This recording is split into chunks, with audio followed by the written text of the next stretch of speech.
All right, everybody. Hi. Um, so, you know what? I should probably use this different microphone, and I should mute myself. So, let's see.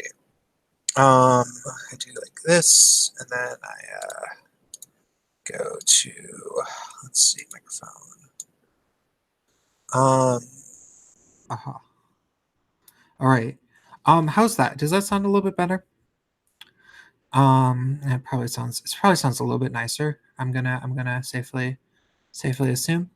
So, hi everybody. Um, no, I didn't die. Somebody said that they thought that I died. No, of course not. Um, I don't know where the other guys are tonight. Cats can't make it. I haven't heard from Bacon. Um, I legitimately just don't.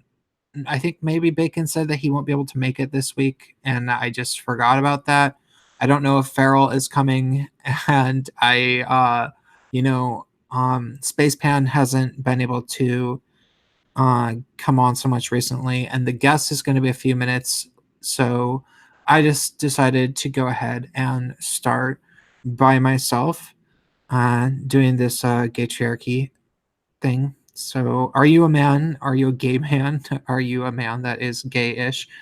That isn't a feminist? Are you a straight man who is interested in talking or hearing people that are like that speak about things? Well, you have come to the right place. I'm a little bit non prepared to be super hyped. I didn't have any caffeine this time, and I had a massive freak out over the past 24 hours, but it seems to be subsiding, false alarm type thing. But things get stressful sometimes because of false alarms. Like it's like, oh my god, what just happened? What is going on? And then you realize that nothing's going on, and that's why it's like if that were to be the case, it would be really horrible, which is why it's maybe not the case. And that's, I guess, what happened. But sometimes the world does do things that are really horrible, and they do appear to be horrible. So, uh, but not this time. Uh, I just had this really annoying experience. I unfriended a friend on Facebook, and I don't normally do this. Like I'm so late. It takes me so much to unfriend a friend. But this guy, man, this is just so frustrating. Um, this guy that I knew from college when I was in theater school, and we would like, I don't know, smoke pot and drink and work on musicy stuff together. And I thought that he understood that I was smart, but it just occurred to me that I don't think that he did. And I think that was actually fairly universal for a lot of the people that I knew when I was younger who were in music and in theater. Because in terms of theater, like he was in theater and he took playwriting classes with me, but he wasn't a playwriting major. And oh, hi, All right. guest. Hey, What's yeah, sorry about that. so should I call you rational white trash or should I call you your name? Um, let's just go with rational white trash for now. Or just Okay. like interchangeable mark or rational white trash. I don't really care. Okay. Oh, well, I'll call you rational probably for the most part. Okay. So I was in the middle of telling my audience just a little story, and then I'll go more towards like interviewing you. Um, One of the things I realized is that if you study theater and stuff, like I majored in playwriting, and my audience knows that. Um, I You work with a lot of theater people now. Theater hmm people are not necessarily very smart, really, for the most Yeah, part. I was a I was a theater kid in high school. Yeah, okay, so like some of them are, but largely they're just attention whores. Like Mm-hmm. it doesn't necessarily make them all that intelligent, you know. But playwrights are smart. Like in order to be an actual good playwright, you have to be really really smart, because in order to make a play good, it has to be convincing. And in order to make a play convincing, the plot needs to make sense, and you have to understand how people's minds work. And you also have to be able to create, you know, multiple different characters that seems like a real person, but also seems like a very different person. Like it can't just be, you know, 6 different versions of you exactly on stage, you know? And so like, there, a lot of actors will try to be playwrights, and they'll maybe even produce their own plays that they wrote themselves, but they're crap. They're really really bad. Well, I knew, like, when you become a playwright, when you major in playwriting, you end up knowing a lot of people who are actors or who are, you know, directors a little bit more than they are playwrights, and those people are necessary as being part of the theater scene. But like, you know, when you're talking to another serious playwright who's really into the playwriting aspect, you can tell that there's a certain communication between the two of you. Like it's like, oh, we're some of the smart people in the room, you know. And Mm-hmm. and with like with actors, it's not really so much like that. So I ended up unfriending this guy on Facebook, which is a very rare thing. But I did it today, and he was one of my best friends in college. He was this straight guy, and we spent a lot of time together. He would always come over to my house over this one summer after he was still in school, but I had graduated, and he would just like let himself into my house and start smoking pot while I was like just kind of like waking up, you know. And I would make electronic music, and he would sing and play guitar over some of it. But I don't think he ever really saw me do the electronic music, and if he did, he didn't really understand exactly what I was doing. He was just sort of sitting there. Mm-hmm. And I think that the thing is that I liked to have this you know, not romanticized, but like idealized, you know, image of our relationship in my head, where he was kind of aware that I was smarter than him. Like, Mm-hmm. which is, I mean, it sounds really conceited, like, but it, I mean, like, okay, he wasn't even a particularly good guitar player. I made electronic music. Making electronic music's fucking hard. Like it's not easy to like make entire electronic music songs, especially this was like, you know, 14 years ago, so the Oh technology, yeah. yeah, the technology wasn't nearly as good. And so I thought that he knew that I was smarter than him. And recently, you know, I've become very politically outspoken, and I have my whole YouTube channel, and you know, like I make money with my YouTube channel and shit. And so, but he is still, you know, just a Kool-Aid drinking leftist. It's never occurred to him that, you know, that there are opinions worth analyzing outside of like the New York Times and shit. And that's sort of just, I guess, how it is with this guy.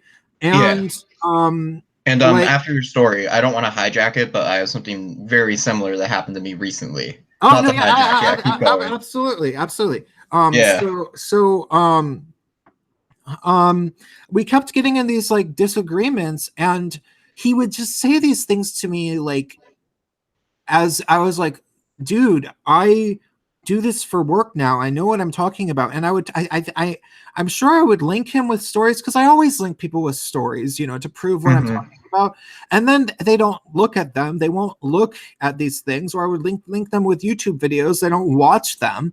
And then uh, and he even told me that, like, and this was where I started telling him, I was like, look, I'm gonna not be your friend if you act like this to me. He, in so many words, told me that he didn't like the version of me that I've become, and that he wishes I would go back to doing music and theater. And it's like, I haven't seen you in like about 12 years. and you're gonna sit there from, he lives on the East Coast, like you're gonna sit there from the East Coast and tell me to quit my fucking job and go back to what, because like the music and theater scene was making me miserable because it was taken over by SJWs that, you know, persecuted me for being white, even though I was working harder than all of them. Like I was the of one course, that, the fucking fag hags that think they know how to be better gay men than actual gay men. yeah, or like people who like, you know, like I would do these music production projects and I was the actual producer and I'd be like recording, you know, rappers and stuff and like doing 95% of the work, and then people would act like, oh well, it was a band, you wouldn't be so cool without the rapper, and it's like, I think it's the other way around. Exactly. You know, and never getting respect, never people never caring about like my it was like people were always trying to minimize my contribution of it, and I was never really getting paid, and eventually it's just like, okay, I can't do this anymore. You know, like if I was a black gay guy that would put on a mini skirt or something, I'm sure I would be on a magazine cover next month. But like Of course. so eventually, like it's like you can only do that for so many years and have, you know, like people really liked my work, but you learn that it's like the cards are stacked against you and you're never going to succeed. Like there's something it's impossible for you to succeed in this world. So this guy is basically telling me like, well, you should go back to doing that because like I don't like this new version of you, even though he hasn't even seen me in 12 years. And eventually today he was like telling me that like he posted some crap from the New York Times, and I was like, well, first of all, do you think that the New York Times is a reputable source?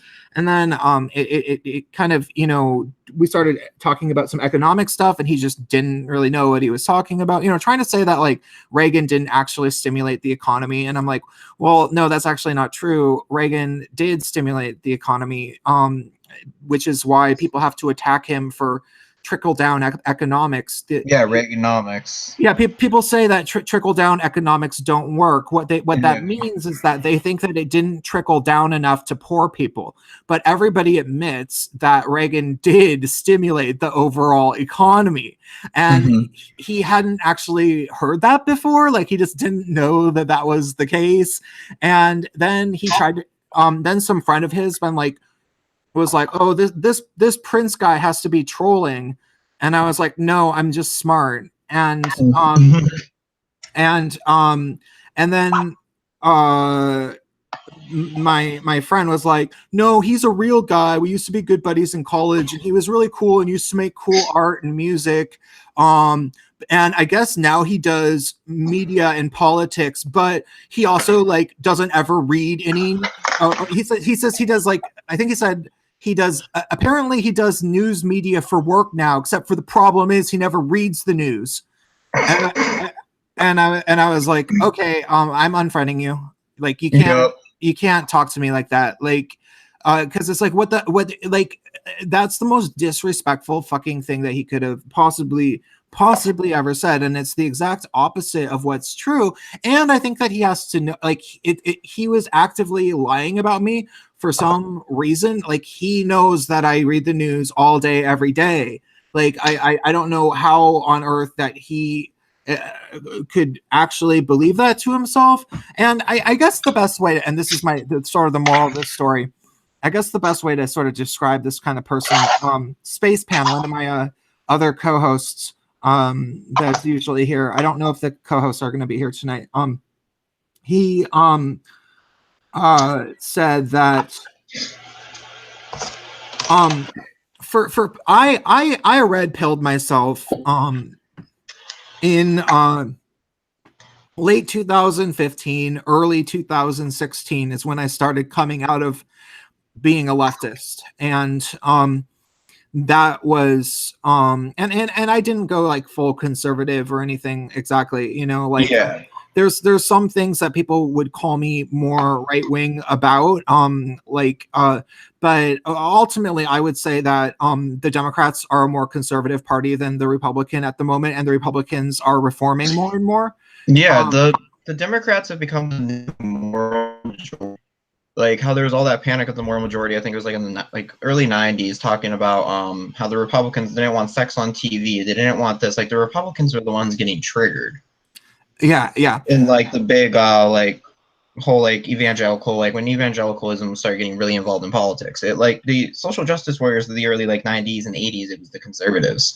And it's just crazy how the left, who spent so much time ragging on it, are now the moral majority. Yeah, yeah. Well, you know, there's all sorts of ways to advocate for the notion that the Democrats are conservative, because, like, okay, for example, it would be wait, or we can get back to that in a second. But I just wanted to conclude the sort of the moral of the story is that, like, I started to realize that the Democrats were awful, even though I had been, you know, Democrat by default my entire life.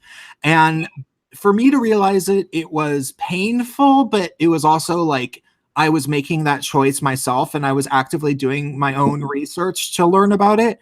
And I was like, whoa, wait, I didn't realize how messed up this party is. Oh my God, I don't know how I'm voting in November. Geez, like, I'm not really sure. And I ended up voting third party entirely and being a never Hillary person, you know? Hell yeah. And but Space Pan said, he's like, well, yeah, see, that's kind of like the difference between waking up on your own in the morning versus waking up to an alarm.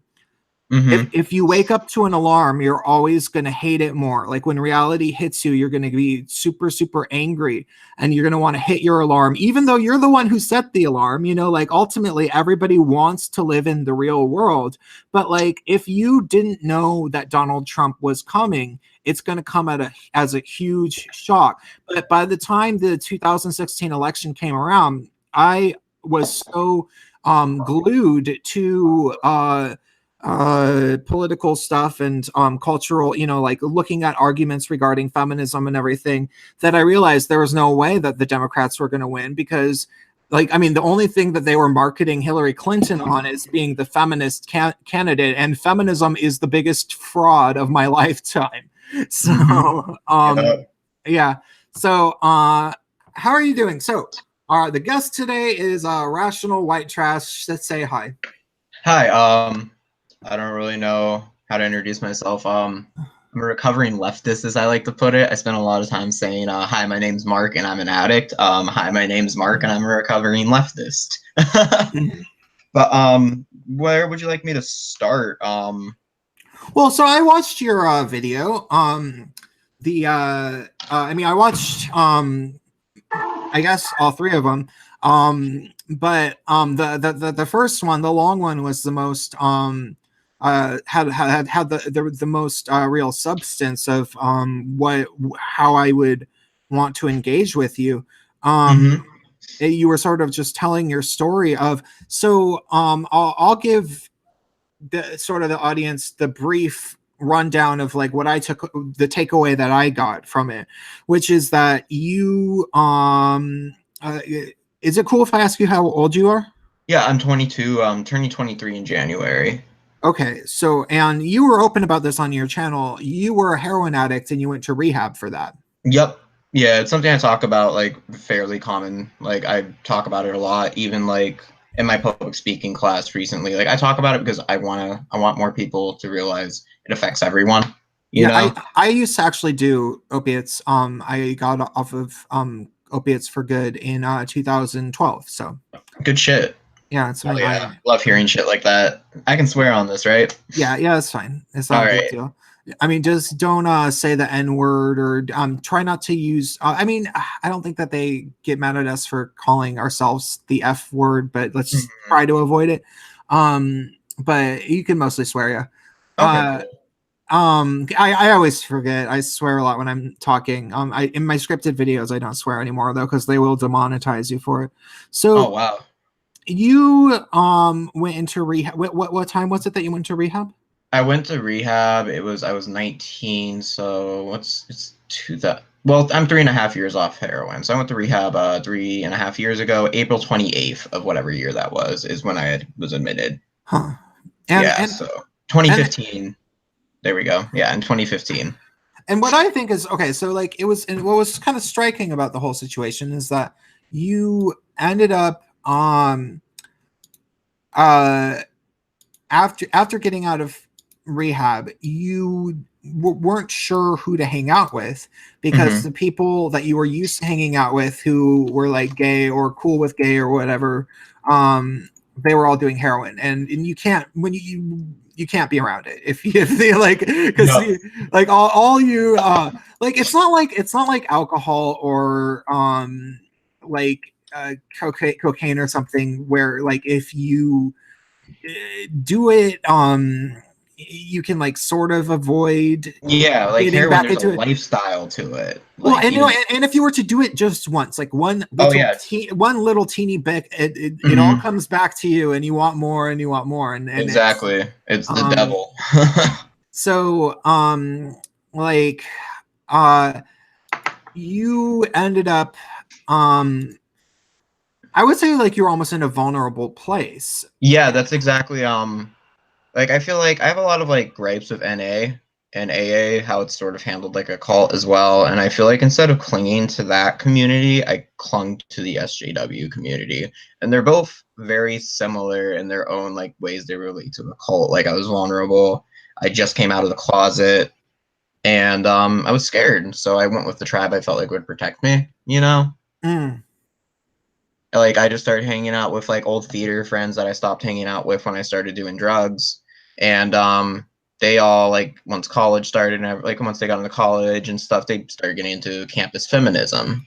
And yeah, they were like, oh wow, another gay guy to fetishize and make a pet, and started hanging out with them. Yeah. Well, can I ask what area you live in? Northwestern Pennsylvania. It's like Rust Belt town. It's not necessarily Pennsyltucky, but it's Pennsyltucky light. So yeah, it's I grew up like in a rural gay like as in like a rural community as a gay guy, which is really fucking tough, let me tell you. Like, I've been getting so much criticism from East Coast and West Coast gays, and I'm like, try fucking growing up in Pennsyltucky as a gay guy. Like, oh, sorry, I had to go off on that little tangent. No, it's fine. It's fine. I haven't really spent. I've been to Pennsylvania a few times, but really just friends of mine from college. I went to college in New York City, so yeah, I would sometimes when it was like Thanksgivings, or I think one time for Passover, I went to Pennsylvania because it was like a 3-day weekend or whatever. Yeah. And it's always I was living on my family lived on the West Coast, so I couldn't just do that, like go back always, and I would go to my friends' houses, but yeah, totally. Yeah, but it's not like I understand Pennsylvania very well. I do remember it being very, very white. Like, I remember, I mean, I certainly not like Philadelphia, but yeah, which is obviously the reverse. But yeah, this guy, he worked for the Clinton campaign, Bill's campaign. He described Pennsylvania as Philadelphia, Pittsburgh, and the rest of it's Kentucky, is how he described it. Okay. Yeah, which is accurate as hell. That's all I gotta say. Like, yeah, my city, I live in like a little big city. That's like 10 minutes, you're in like inner city, 10 minutes one way, you're in a cornfield, 10 minutes the other way, you're in a state park. That's geographic location. So like, and it's actually voted like one of the top three. It was in the top 5 of worst places for African Americans to live. Oh wow. Yeah. So there's stuff to be said about that, but that's just kind of like, yeah, I don't know what the point of that was. Sorry, I'm a little nervous and smoked a little bit of weed. Is this your first live stream, probably? Yeah, well, like, besides like playing video games with friends and shit, or just getting drunk and going to Facebook groups. Well, there's 15 people watching, so Word. It's not that many. Not that many. I almost never stream on my main channel. And my main channel is very oddly YouTube is very clever with sabotaging certain channels with the algorithms, and Oh yeah. so I'm one of the channels that is very, very sabotaged. So but people might come and check it out. So what's the other thing I was gonna say? So you were in a little bit of a vulnerable place, and you clung to the SJW type thing. Were these people that you knew for a while? You sort of said.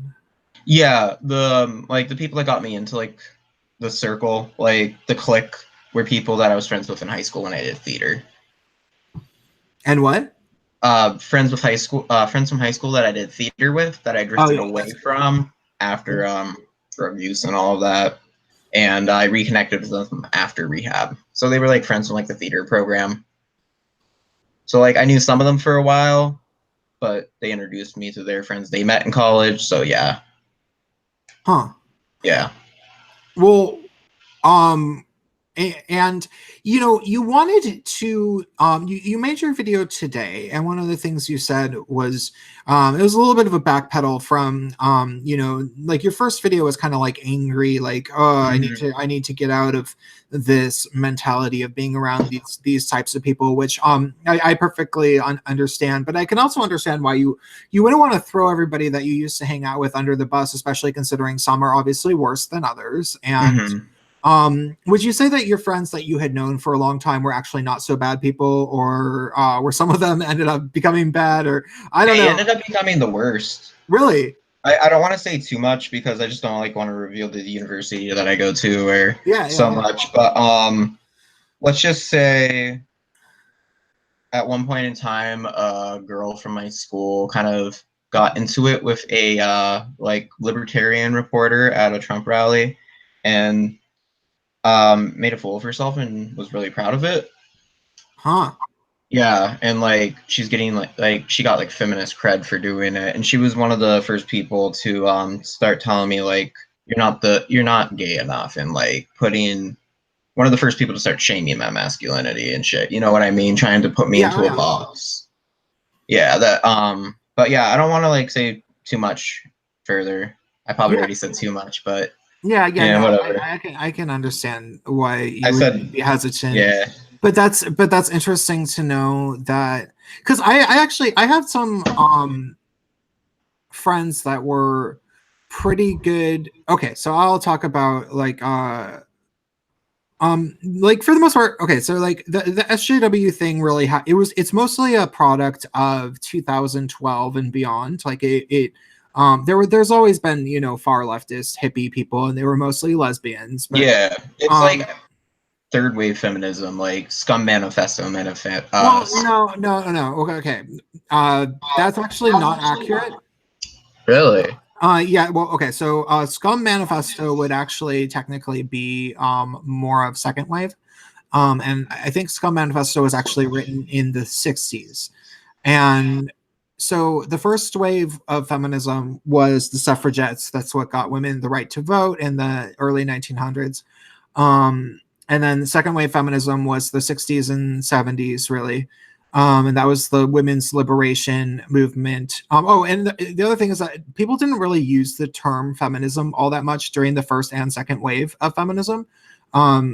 Second wave feminists mostly just called themselves women's libbers. Like, so if you look at old photos of feminists from the second wave, you'll see the logo of the fist with the female logo thing sign.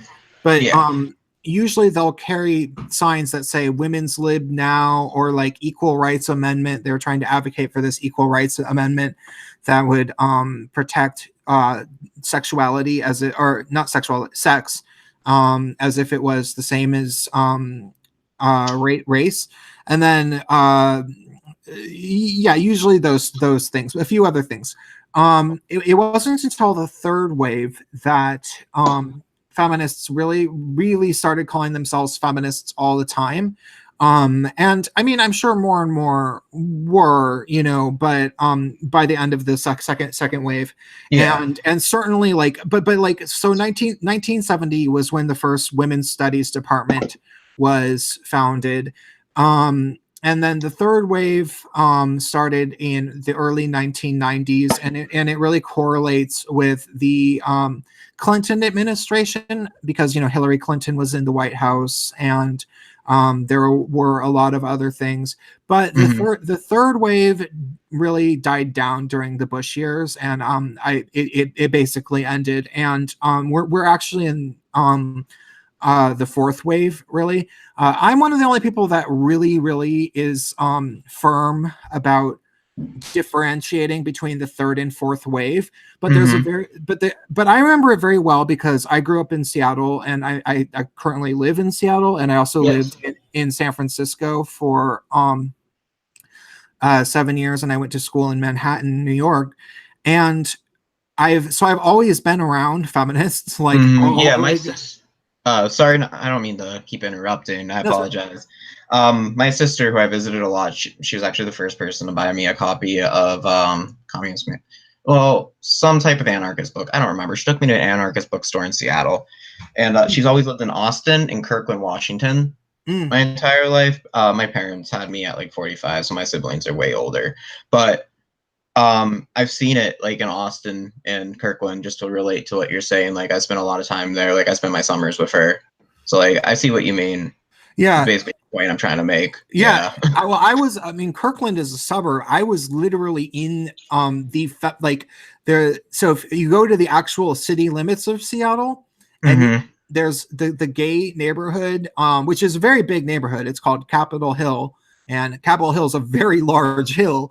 But I was literally born and grew up for the first 12 years of my life on Capitol Hill. So like, I was around as like as intense.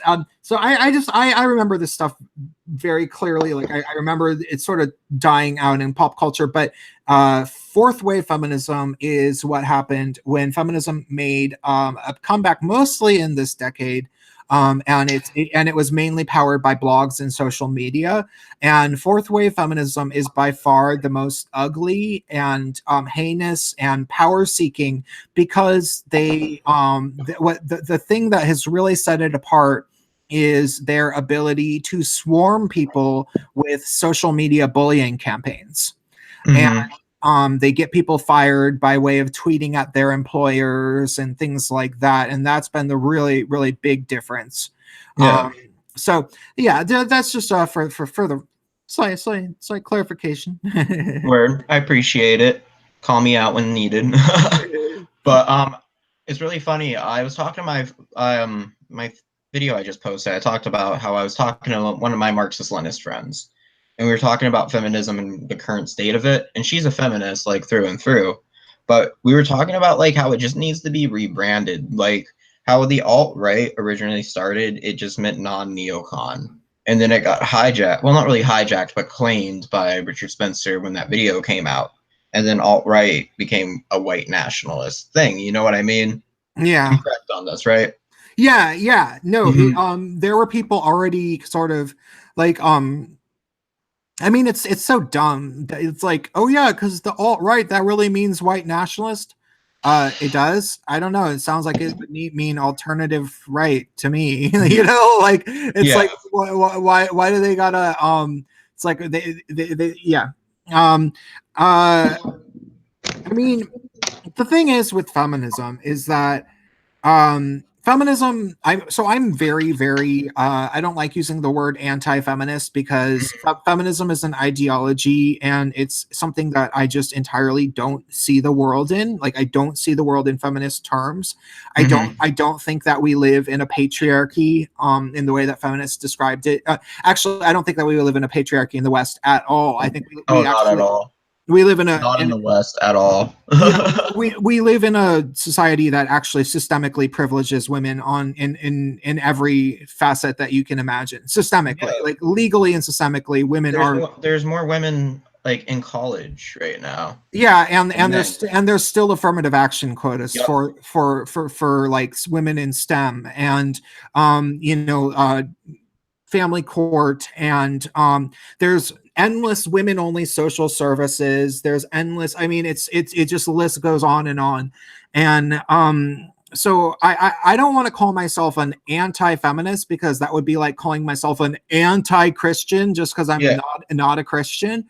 But I'm very, very vehemently opposed to feminism. Like I just and I don't just mean like the crappy feminists. I mean that Mhm. I've done lots and lots and lots of reading about the evolution of, you know, where it all came from, and like how it all works. And my mother was a feminist when I was growing up, and I there's really no redeeming what feminism is now.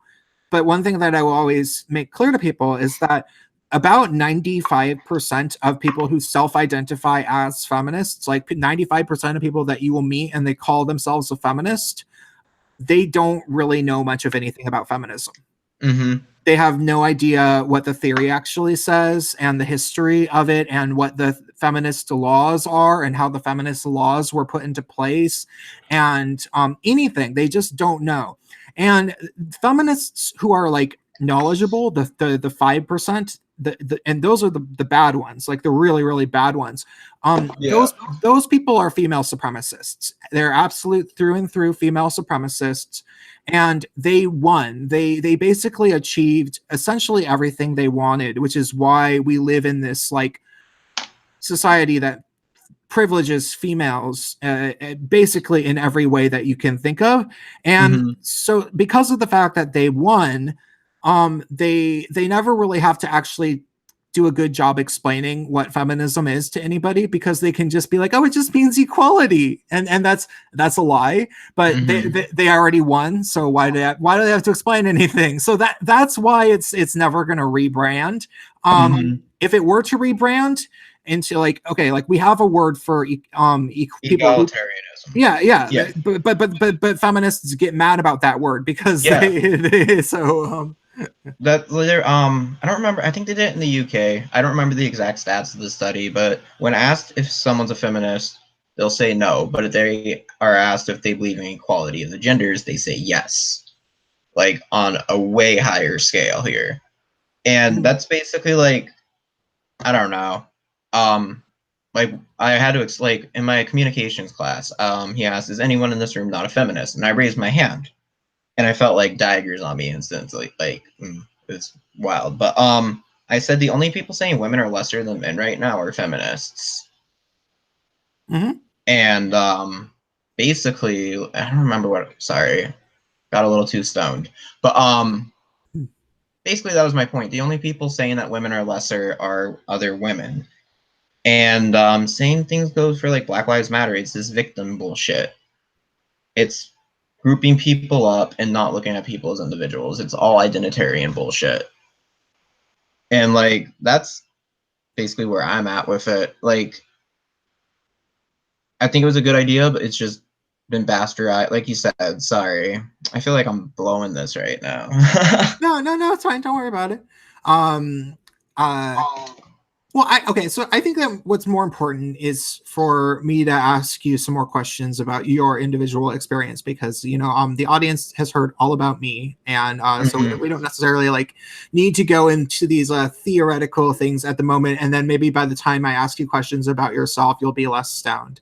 And Yeah. Yeah, so sorry. no, it's cool. I know. But I remember that I had this friend who I it's so funny because she was from the Midwest. She was from Minnesota, and she was so nice, and she moved to Seattle in about 2000 to be a girl that lives in a liberal city or whatever. And she I was like the first gay friend she probably ever had in her life. She was like 18. She wasn't old. Uh, Yeah. and um, she ended up, marrying this guy probably about, I don't know, 8, 9 years ago. And I went to their wedding. I was actually one of the two DJs at her wedding, and we had a really good time. And um, then she ended up getting divorced from the guy because he ended up having really bad drug problems. but apparently there was other things going on in the relationship too, according to his friends who I talked to, and I didn't really know that. She made it just sound like it was just him. Yeah. But it was really funny because she ended up moving to Olympia, Washington, which is like where Evergreen College is. Oh shit.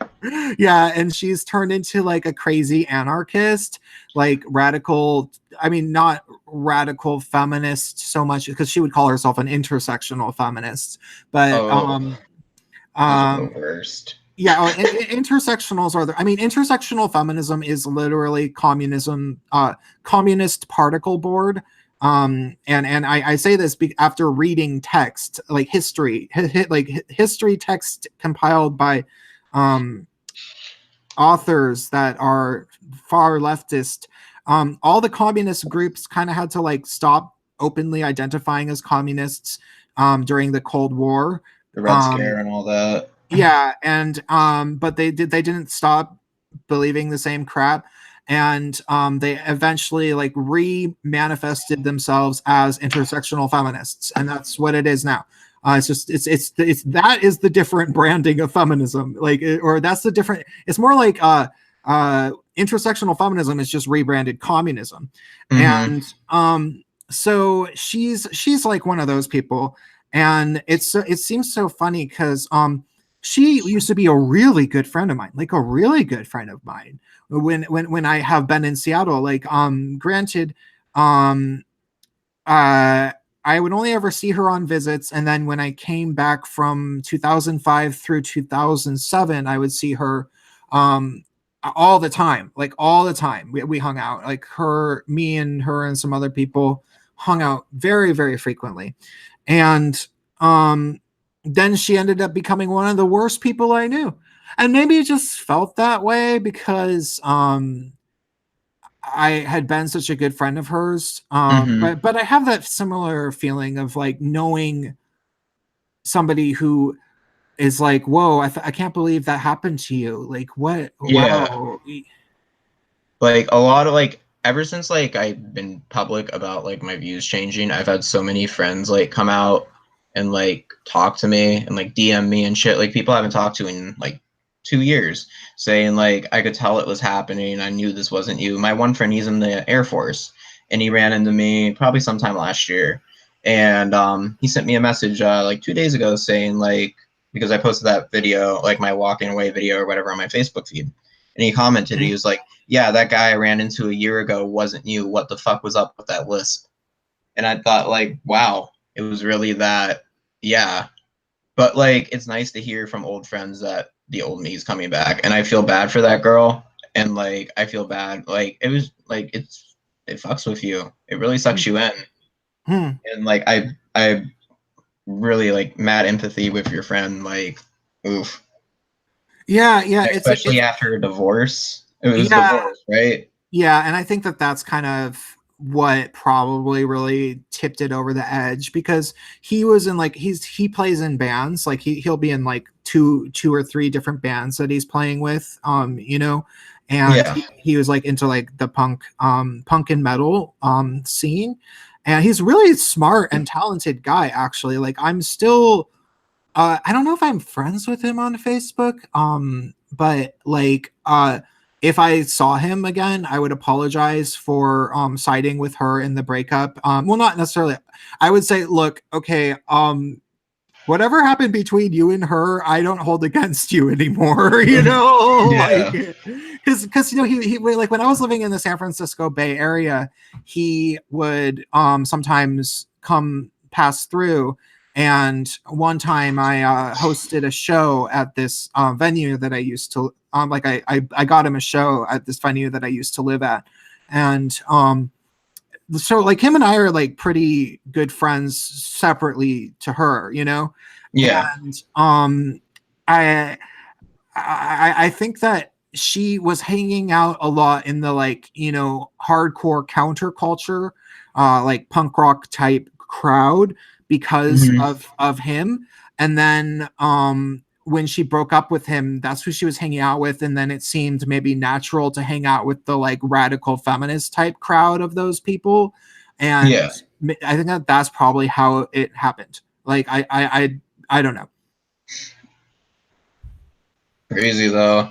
Yeah. And like, I don't know, just like in hindsight, like I don't really know where I'm going with this, but like hindsight's 2020, and like I feel so much shame, and like I really hope she gets out like before, like sooner than later. Mm-hmm. Yeah, like I don't know. Yeah, Like yeah. I'm seeing like I don't know. I'm seeing my therapist again, dude. It's a shame because with a lot of these people, like, I mean, I guess she was from St. Paul, or she's from one of the more liberal areas of Minnesota, and Minnesota actually has pretty liberal areas. Like Yeah. it's not like Seattle or San Francisco, but like you can, there's gay bars. Like it's not like but so she probably was liberal her whole life. Now and nothing like my parents were, Yeah.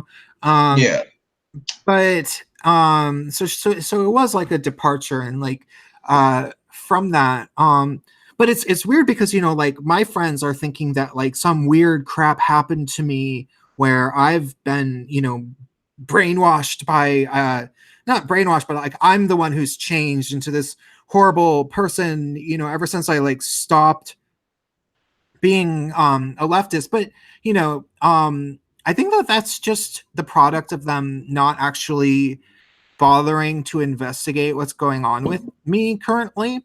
Like, because like if they were to talk with me in person or even on a live stream or on the phone for a while and really listen to what I'm saying, or like look, I've had like one local friend, for example, this one girl who I actually started saying, yeah, I do support MRAs. I wasn't identifying as an MRA then, but I was like, well, they make better arguments than feminists. I mean, if you really look into the numbers around like male suicide and education, and then this one friend of mine, she did, and she didn't give me any crap about it. She was like, yeah, at first I was like, that's weird, and then I actually started looking at it.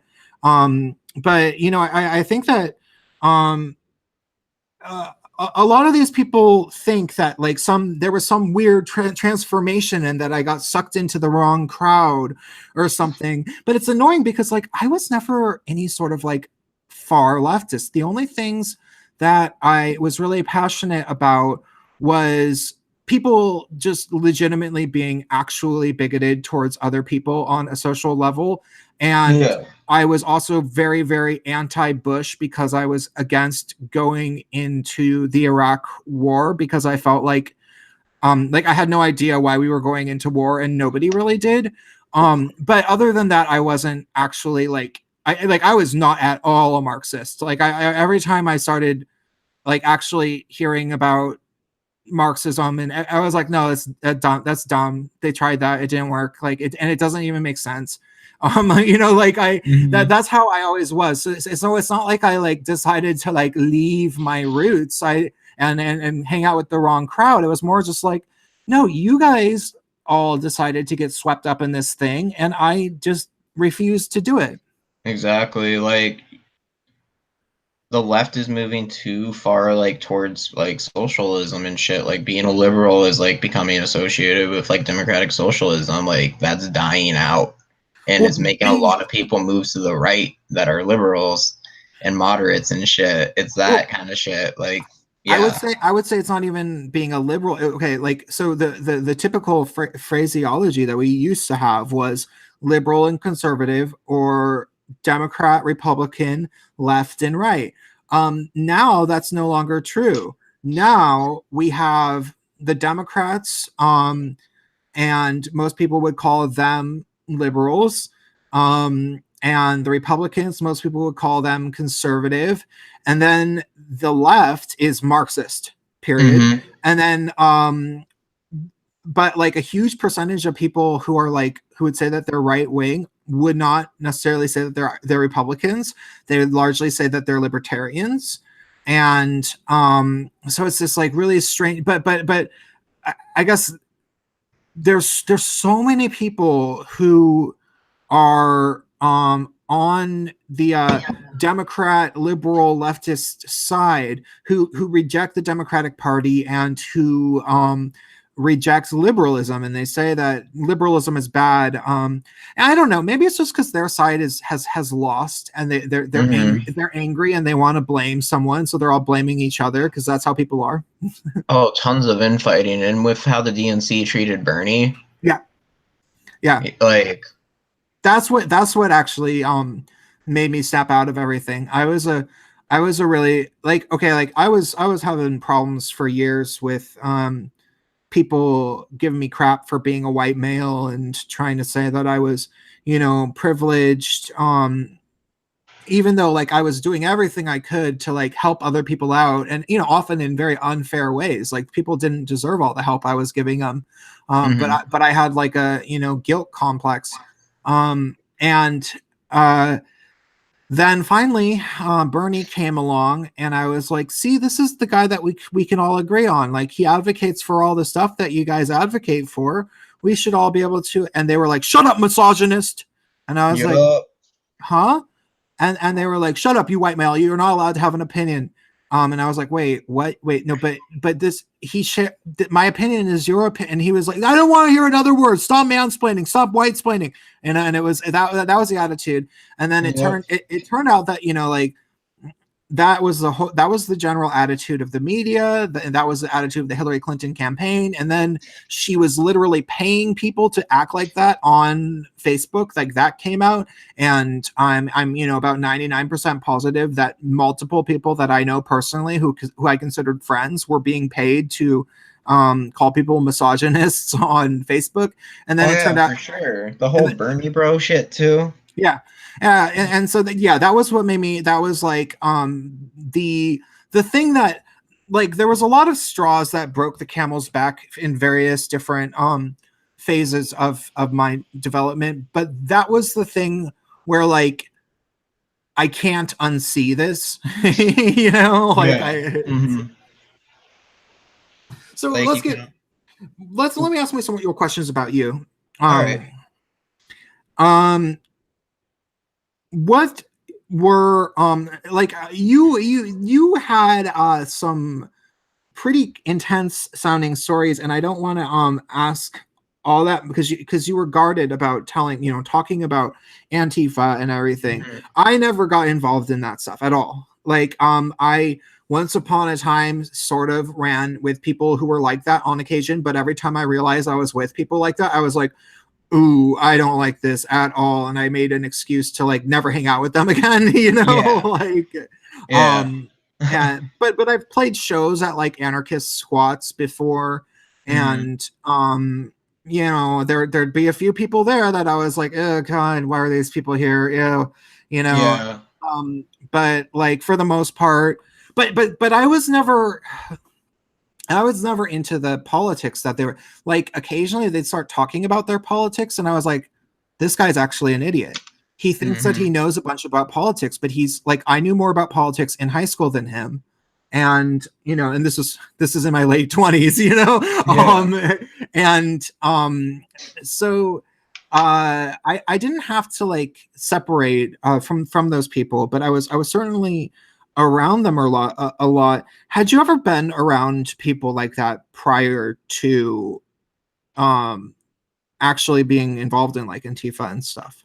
Like when I was like using heroin, I hung out with really sketchy people, like people that rob like houses and shit, like friends in and out of jail a lot, like sketchy crowd, like they weren't saints, like we weren't saints, like so like I hung out with like people I shouldn't have, and like people that get me in stupid situations, and like people that are willing to use violence to get what they want.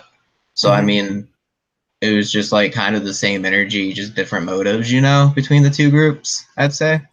But was there much of an overlap between the Antifa crowd and the drug using crowd at all? Not so much. Like it's like smoking weed and shit, drinking. Not so much. Maybe like Adderall, but like like rich white college student stuff. Would you say that the I always I've said this in my videos before, don't know how many times, but I really feel from the people that I've known who've gotten sucked into the protest activism lifestyle, they're addicted to it. Like I really feel that there has to be some sort of simultaneous like adrenaline endorphin rush, and then like the weird communal whatever you get from being around a whole bunch of people who are all doing some shared activity together, be it like singing at church or protesting. Yeah. These people get that, and it doesn't matter what it is. They'll go to Black Lives Matter, they'll go to Antifa, they'll go to Dakota Pipeline, That's why I feel like it's a lot like I use that instead of NA as my coping mechanism after rehab. I clung to a different movement instead, because like NA and AA is a lot like that. People get addicted to it.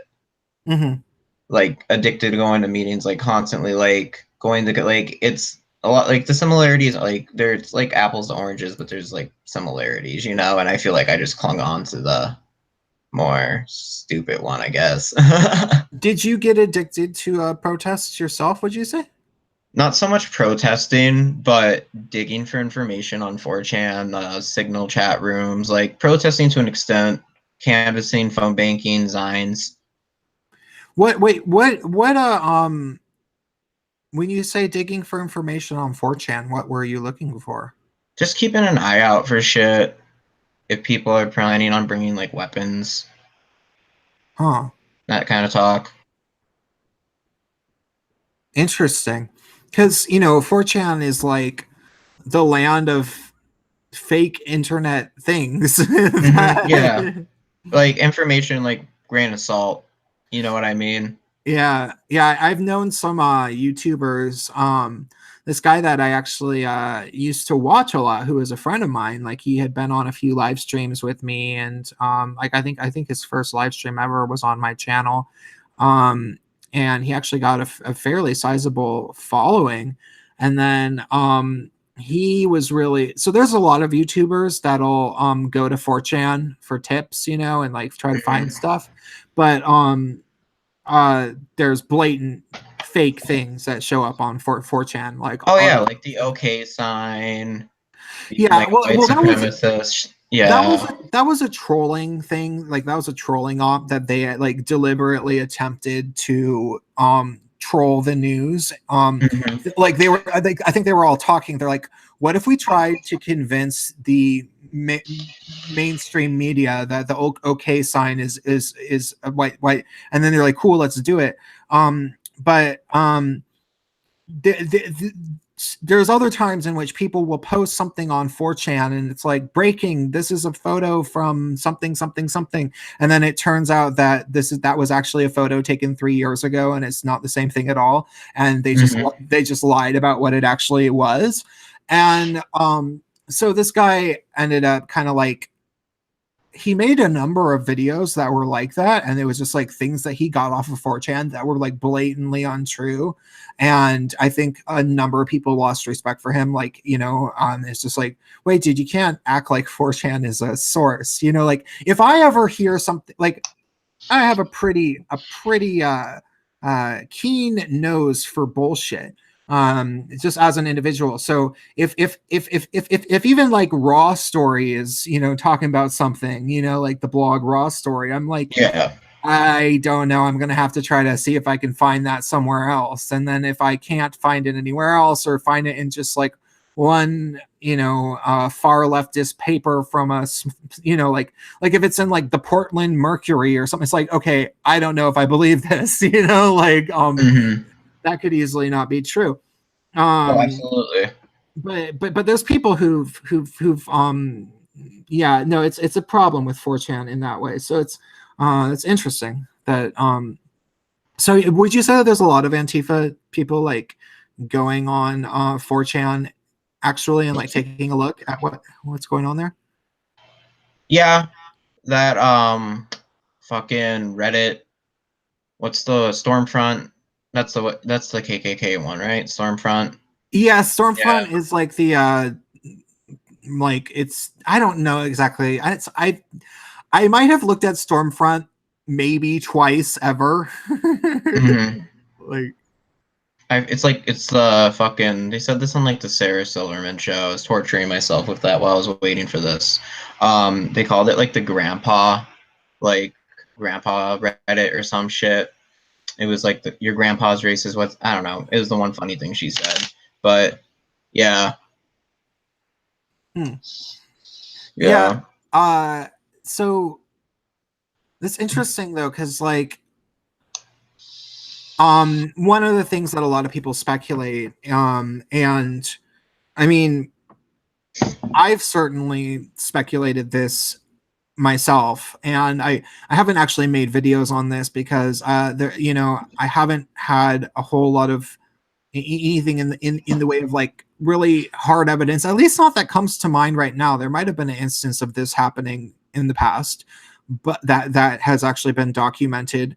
But the left will pose as white supremacists potentially on the internet. You know, like there's all sorts of Yeah, like stock accounts. yeah, like there's all sorts of crap all over Twitter.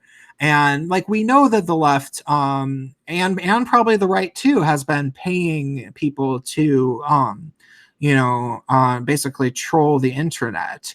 Oh yeah, And without a doubt.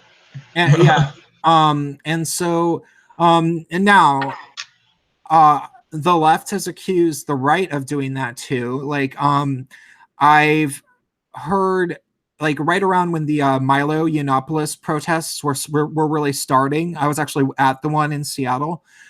There were a lot of people that were saying that a lot of the people who were committing violence were actually far right people posing as Antifa, and it's like, you mean all of them? Because there were like so many Antifa people committing violence. I was Yeah. there, and I know these people, and like I could go on my Facebook timeline, and it's like find people that I used to be friends with 3 years ago talking about punching Nazis. There's no way that you can convince me that that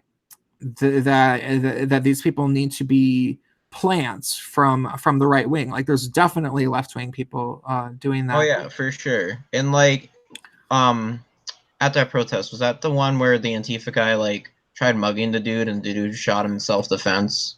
Well, I think it was more yeah, there was a shooting. I think it is more that the there was a lot of Antifa provoking violence.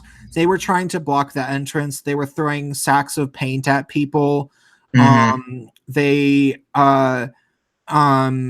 yeah, and it got to be the point where like I wasn't even going anywhere near the big crowd, you know, like there was a big actual crowd in front of the place. Oh, I And bet. so I was just standing upon the periphery.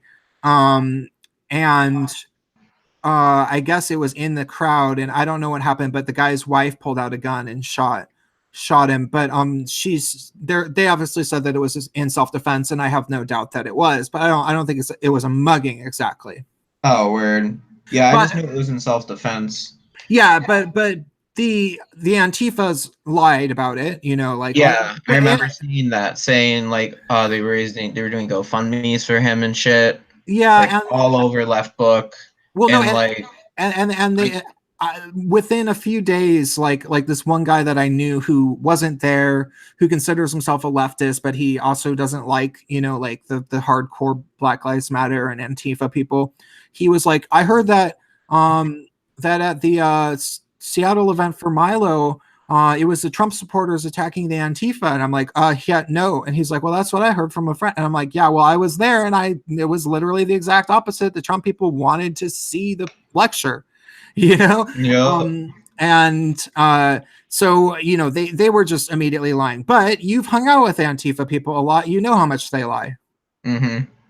And it's crazy, like I would be one of those people protesting Milo. I've never watched one of his speeches, ever read any of his articles up until 3 weeks ago. I had no idea why I hated the guy. I hated him because everyone else hated him. I actually agree with a lot of what he has like says. And like I wish I watched his speech or like earlier in my life, you know? It just blows my mind, like how much stuff I was willing to ignore just to go along with the groupthink. Uh-huh. Like it's so funny, like these, like the NPC meme now, like, and then like, oh, I was the NPC, you know, like, and it's just so funny. I love it. It's like true, like, yeah, it's crazy. Huh, that's so interesting to hear that. Like I don't think I've ever talked to a former Antifa on my channel. And Yeah. by the way, I don't say things like Antifa. I know that I should be saying Antifa affiliate or like Antifa comrade or something. I like calling them Antifas. In the same way I'll call intersectional feminists, I'll call them intersectionals. Yeah. I'm doing that on purpose. I'm Yeah. like, oh, never trust intersectionals. They're all a bunch of racists. And they are. Yeah.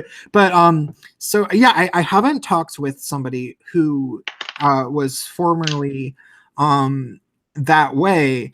And what was there like a straw that broke the camel's back for you? There were like several, and I do want to make it clear, like, just in case whoever's listening to this, I never participated in anything illegal. Mm, okay. Just want to like point that out there. You know, I don't Oh, know. yeah. You like, I have people like, you saw the comments on my video, like Yeah. people don't like me from former circles, so like, Well, and just they're want to trying to make call that you. clear. Yeah, there's. I mean, okay. People, anyone can go look at his comments, and I'll actually leave a link to his channel under this. There's people like trying to say that you're like the only reason people don't like you is because you're a meth head, and it's like, okay. First of all, I don't care what drugs this guy may or may not Oh yeah, do. one of the funny thing, the girl that commented that, I did dabble in meth like a year ago and got hooked for like a couple months, and I confided in her about it because she's a former, she's in recovery, and I confided in her about it, and I haven't touched it for like a year now, and it's just funny that she would use something that I confided in her in, like Well, that's confided a in her, common thing.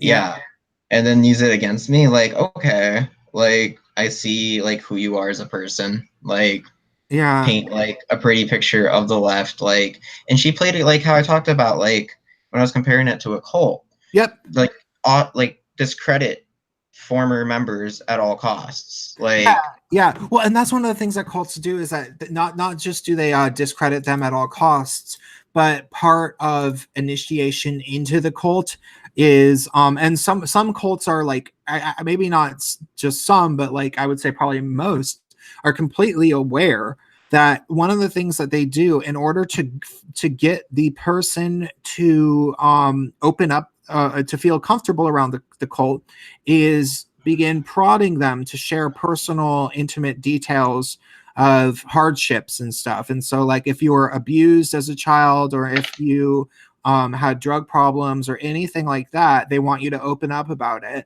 And then they're also going to be the first person to use that against you to discredit you if you defect. They certainly did that to me a lot. yeah, and I love how she mentioned that I called her because I obviously state in the video, like, I was so like delusional that I actually thought I was like maybe a trans woman, and I called her and confided in her because I told her about it, and she mentions that in the comment. I told her about it because she's an openly trans woman, and I felt like if I should talk to anyone about it, it should be someone I considered a friend, someone I've already confided in before about when I was struggling with math, and she helped me with it. And so I was like, if there's anyone to talk to, it's her. And just once again, like you said, intimate details, it's fucked. Well, And no, it just well, shows who they are, you know? what pissed me off about that was because it was so easy for me to see as a third party, like because okay, one, I look at you talk for like 20 minutes in that video, and like I already knew all those things that you're talking about for the most part. Like I was like, yeah, tell me something I don't know, you know, like not saying your story isn't valid, but you know, like I've been doing YouTube for 2 years, and I made a lot of videos, and so it was like, yeah, I can totally agree with this guy. I've seen all these things. I know exactly what he's going through, and I can tell that he's being sincere about all of this. And then like she sat there and she's like, oh, all of this is lies. And then she had to come up with like 2 examples. And the one was like, oh, the only reason people didn't like you was because you were a meth head, which like for the record, they used to pull that crap on me because I wasn't a meth head, but I used to do a fair amount of Molly, you know, years ago. And people somehow that translates into people telling other people that I'm a meth head now. And it's like, what? I haven't even done cocaine in years, you know? Like, but so I'm like, okay, well, those people will say crap like that all the time. Like, I know that they say crap like that. And then the other thing was, she said, like, you had said that you felt gaslit into feeling like you were transsexual or transgender. And and her response was to say, that's not true. You called me once saying that you wanted to transition. And it's like, I don't see how these are 2 like mutually exclusive, contradictory things. Like, couldn't both of those things be true at once? Like, couldn't he start legitimately feeling like he's transgender and then call you about it? Like, what sort of world are you living in that you think that you just debunked his video with that statement? Exactly. And like, oh, like the smugness, you could feel it through the comment. And I know it's being shared and like the videos being shared in Facebook groups like that I frequented. Like I felt really heavy into the left book rabbit hole. Like last semester, I had a long winter break and I was recovering from surgery, and I just dove in, and like that's like when it got real bad. Like online, like heavy, like those groups, dude. Like cyberbullying ain't shit, but these people like I swear to God, it's just a collection of personality disorders all in one Facebook group. Best way to describe it. It's just it's fucking. Well, no, I can very much imagine just from, you know, the people that I've known who've gotten into those circles. And okay, you'll appreciate this story. All right, I'm ready for it. So that girl that I was telling you about from the Midwest, one of the people that she's been hanging out with recently is somebody that I've known since a teenager, that was a gay homeless person, racial minority. They are about, I think they're like half black and half Filipino. And I knew them through the rave scene, and we were both about 15 years old. I wasn't homeless, but you know, being 15 in Seattle, I would go out to raves because that was like the thing to do if you were a gay 15-year-old in the 1990s. And I'm actually 36, despite the fact that I sound like a 14-year-old drag queen. It's part of the hazards of growing up in Seattle. You just end up sounding like this if you're a gay guy. So, I bet. Like I've heard that Jinx Monsoon and like that from Seattle. She's from Seattle. That Jinx Monsoon drags like no, and it's weird because a lot of the straight guys sound like basically like this anyway. Metrosexuals. It's just okay. Anyhow, so sorry, I wasn't coming at your like your sorry. No, I'm not offended. It's very hard to offend me. I'm getting sidetracked. Is what I'm trying to get. I'm trying to remember what exactly I was actually talking about. So okay. So 15 years old. I was hanging out with this person who was at the time a gay boy who had been kicked out of the house by his parents and would go to raves with me, not with me, just he would be at them because Yeah. a lot of the gay homeless type people, or and they would stay at shelters, or I don't know where they would stay exactly, but you would find them in the gay neighborhood, like in Broadway was the main street, and like you'd go there after school, and then this kid would always be there because he like didn't really have a home, you know. Hmm. And I knew him, and then I started DJing by the end of high school. And by the end of high school, I was DJing and actually at raves. And I would come back on breaks from New York City, and I would DJ. And he would like be at the party, and he would be, dancing, and he would be like really, really kind of like, you could tell that he was proud to know me at all, because it was Yeah. like, because like there weren't that many gay DJs in the actual rave scene. There were some gay club DJs that were older, but I was young, Mhm. and there just weren't really any. And he probably, I'm sure he was the type of person that DJs didn't normally talk to, but Yeah. I knew him from like when I was like 15 years old, so like when I'm like 19, 20, of course I would like say hi to him and stuff, and people were, people are stoked to know GJs. That's what the rave scene is like. Yeah. And so that's what it was like. That's how I knew him. And I remember like this one time I saw him.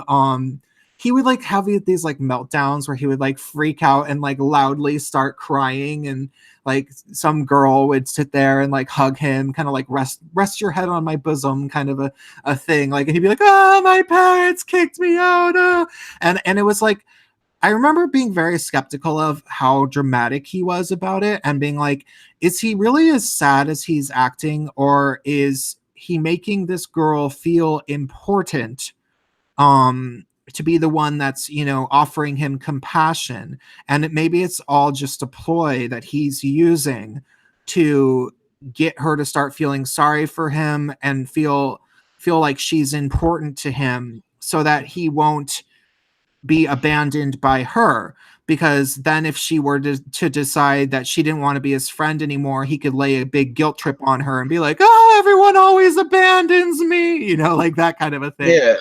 Because I just got that vibe that maybe it was some crap like that. But and so like I didn't ever become friends with him. Well, he ended up down in San Francisco in the same time that I was there, and similarly only living in like low income situations, except for at that point then he was transgender, had changed his name, and was on hormones. Hmm. And sim and here's the other thing. He was a very he never became anybody besides and I do mean professional victim. Like, he managed to occasionally sort of have some job with a nonprofit place as like an outreach worker, to which basically is meant somebody to be paid to hand out flyers to homeless kids, or you know what I mean. Like that was, and so like Yeah. he never got past that. Like, he never did anything besides those things. And it was always these far leftist organizations. And by my late 20s, I was always still nice to this person, and I was friends with them, and I was friends with them on Facebook. And when I say friends, I mean I was cool with them. Like, Yeah. but by the end of my late 20s, I remember, we would talk with my friends, and it would be like, yeah, don't ever actually invite that person over to your house. It's not a good idea, and you might not get rid of them. Like Couch surfer. well, not just necessarily couch surfer, but like you could invite them over for a party, and they are just like won't really leave when other Oh. people are leaving, and it's like you don't get the other beers or whatever we might do after everyone leaves, get out of here, you know what I mean? Yeah. Like and so that was kind of what happened. And then I moved back up to Seattle, and that person was like that. And then this was during the peak of the and that person became more and more of an SJW and stuff, you know. And it was as if like their whole life started to make sense around 2014, 2015. They started tokenizing themselves, and you know, if there was ever some sort of a moment where somebody needed to hear from a trans woman of color, they would always raise their hand, you know, and like and I was like, this person's tiring. And I got in some arguments with them on Facebook just over dumb stuff. Like I remember one time they posted, "So how is Islamophobia different from racism?" And I was like, "Because somebody could be either or both." Like, and that turned into an argument, and I was like, look, I mean, I can explain this to you, but I have a feeling that if I did, you wouldn't even read it. And they were like, "Oh, what? So what, you think you're better than me? You think you're better than me?" Like seriously, like started acting like that, and I was like, "Oh my god." Dude, same thing happened to me recently with a friend. So Trump came to my. I'm not quite done with the story. I'm sorry. I'll be done with it soon. So the fallout, the final. So in 2015, there was for probably like 9 months or so, I had explicitly decided to never share my feelings about social issues. Like I was, if you know, like all anybody was ever doing was talking about racism and sexism and transphobia in my sphere. You know, and they had been since like 2013, like all through 2013 through 2015. That's all anyone ever talked about. And I would engage in these discussions because people would say white people should engage. And it was like, okay, but if I ever did, they'd say I was white-splaining. So I actively wouldn't talk about this stuff. And I very, you know, and it was just a personal choice because I didn't want the drama. But then I noticed that everybody just got more and more bad. Like they just got worse and worse and worse and worse. And the thing that finally broke me out of it, at least in my own personal Facebook network, was I wrote as a status update. Do you remember that show Empire? Yeah.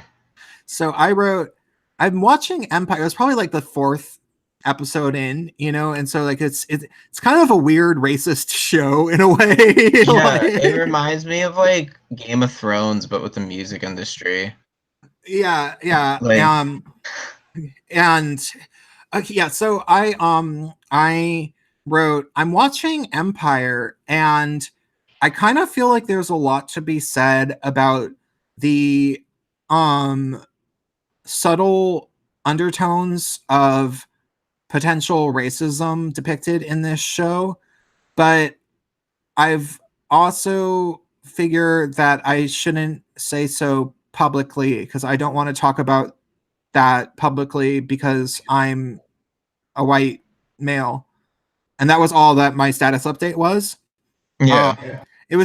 I don't know what you would even call that. Like, it's because it wasn't even really virtue signaling. It was just like, that's what I said, right? Yeah.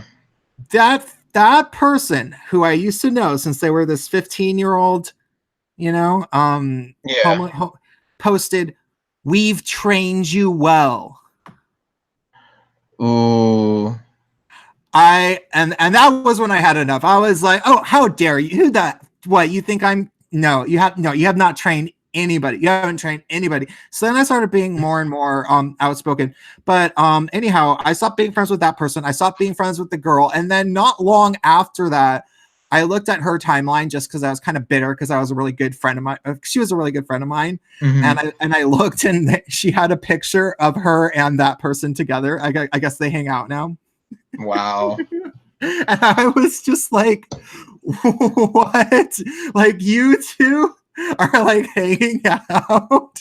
Like you were saying, it's like the leftist Facebook. It's like a nexus for people with personality problems, and it's like, Yup. whoa, oh my god, you take the two people that are like have the most issues that I know, and like they were made for each other. So. Yup. Law of attraction. Yeah, but before I keep hijacking the conversation, you were asking about like straws that broke the camel's back for me. Yeah, well, yeah, that Yeah. was, yeah, and you were gonna say something about something you mentioned Trump, and I don't remember if it was like right after Oh. Trump was elected. You're like gonna say some story, and Oh like, yeah, one of my old friends. We've been friends for a while, like 6 years. And she posted a status about Trump and like wanting to like change her whatever her insurance because they endorsed him or some shit. And I was like, that's a really stupid reason to change your insurance. And then she like regurgitates all these like Occupy Democrat headlines. And the one that stuck out to me was she said Trump wanted to end women's suffrage. So I DM her. I'm like, can you like cite the source that Trump wants to get rid of women's right to vote? And she's like, I'm not gonna go dig up a link from 3 years ago. You find it. And then she called me ignorant. I was a political science student before I switched to wildlife biology. Like I studied this shit. Like I followed it. And then she was like, now you're gonna go out and call me an idiot. I'm done with you. And then blocked me. Yeah. Just I don't really know how that relates to your story, but I don't remember exactly because yeah, it was a while ago that you said that exactly. But wait, okay, so let's go back to straw that broke the camel's back. I slipped up and accidentally made a racist joke. Mm-hmm. And I admitted. What's the joke? Like, what's the joke? You gotta tell us. I don't want to like go too into it, but it was a picture of a group of people and a group of like 4 white dudes and a black dude. And I was like, one of the people in this picture is now a convicted murderer. And I posted it in the group in Kapistan on Facebook. Mm-hmm. And it got screenshotted and posted in this leftist group.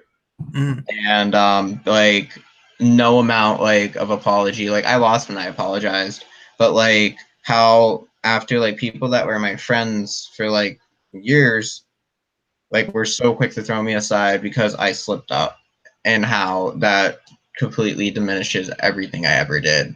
And I realized like these aren't loyal people. I was getting shit for dating. Like dating a Trump supporter is what red pilled me.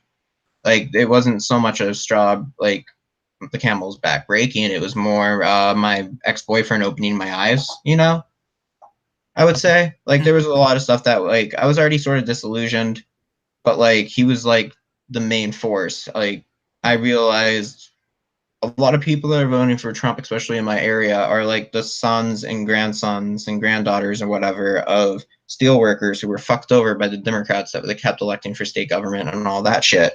And I realized, like, I understand, like, I stopped viewing all Trump supporters as like racists, like homophobes. Like I was dating one who was open with his parents, you know, and like we would have like good spirited debates and stuff. He would always joke about turning him like into a socialist, and he'd always joke about turning me into like a conservative libertarian. He won, I guess, but it got to the point where like we got the only fight we ever had.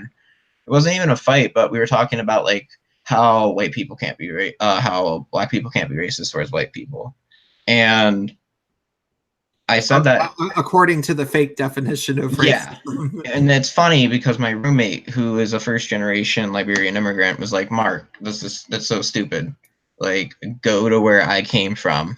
Go to South Africa. Go to fucking South Philly.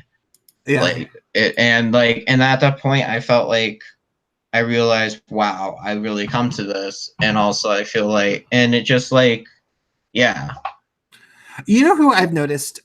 Yeah, you know, my the moment where I started to realize that something was like wrong with the left was actually when they started trying to change the definition of the word racism. Now granted, that was in like 2013 or so, and I've never believed it. Like I first heard them say that in the late 90s. because I was in around some very far leftist activists, and I was like, that's not true, that's dumb, like there's no way. And I was like, what if I were to go to Japan, could I be racist there? And they'd be like, this was actually in a undoing racism seminar, and I asked the instructor, I raised my hand, and I was like, so you're saying that I can't, that people of color can't be racist in the United States? And assuming that's true, does that mean that if I were to go to Japan, could Japanese people be racist to me there? And she was like, that's a very interesting question, and I'm going to get back to that later. And then she never did. And I never actually even at all actually believed that. Like there's like, because I was a teenager when that happened, and I was like, no, that's stupid.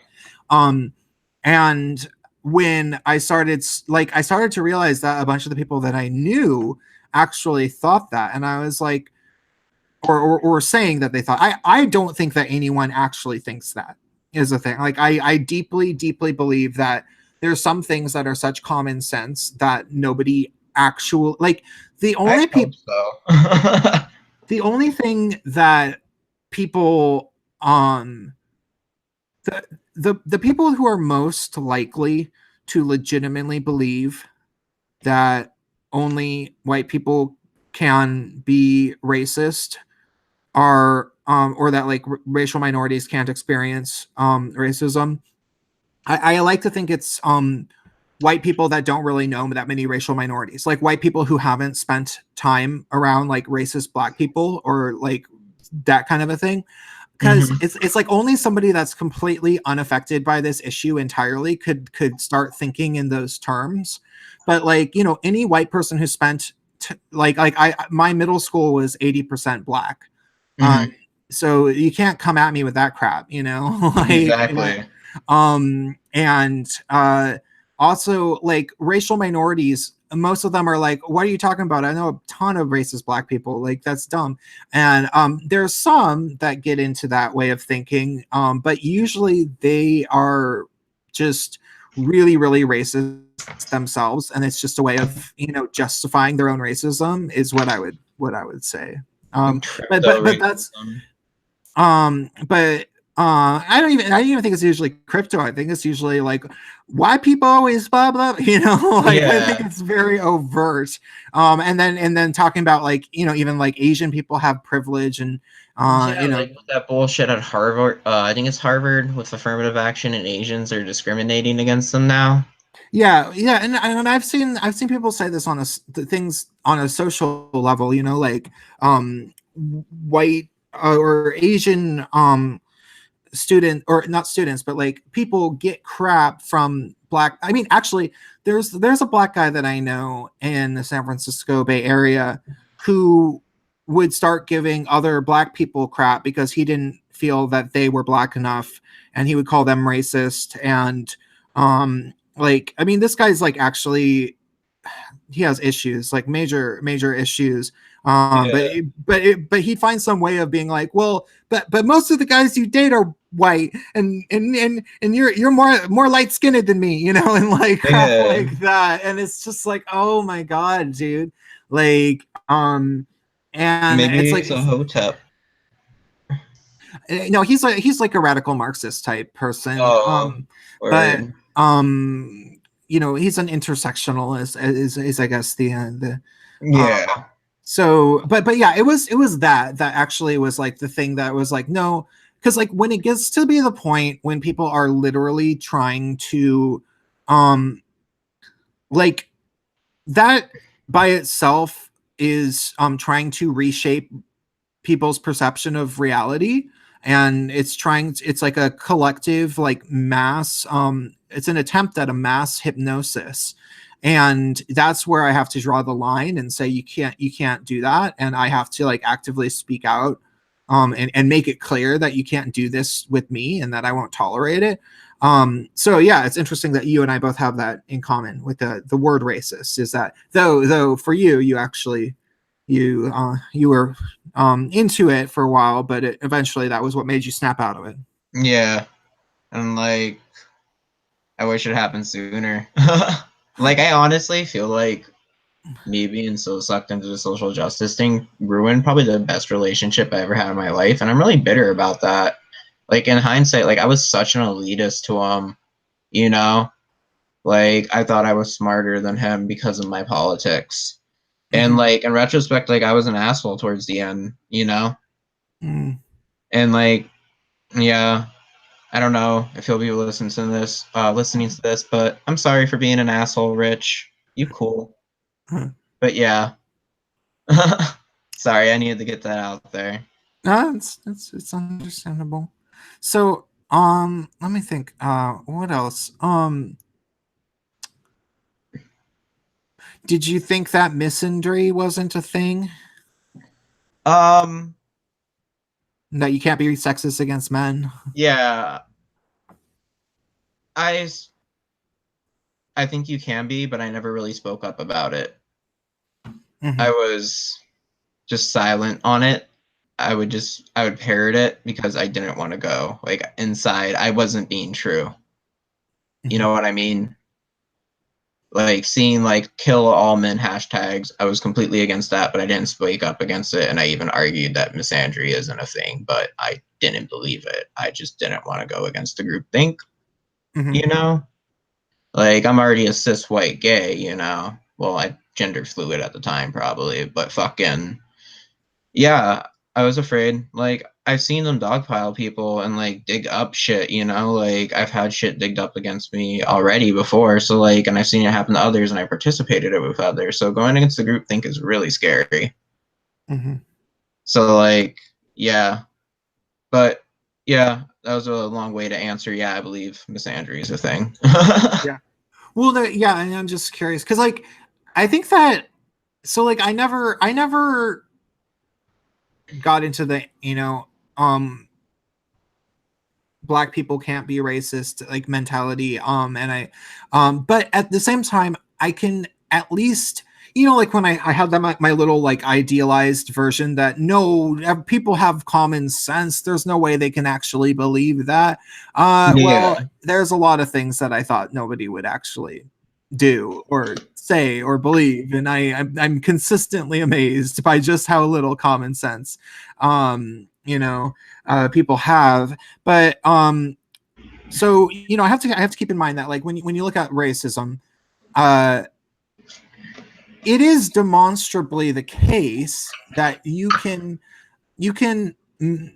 imagine how somebody would only ever see racism directed towards black people and Latino people and maybe Asian people, maybe probably because they're almost exclusively around white people, and so they could imagine to themselves, oh well, maybe that's true, maybe black people can't be racist. And it's like, yeah, because you don't know any black people.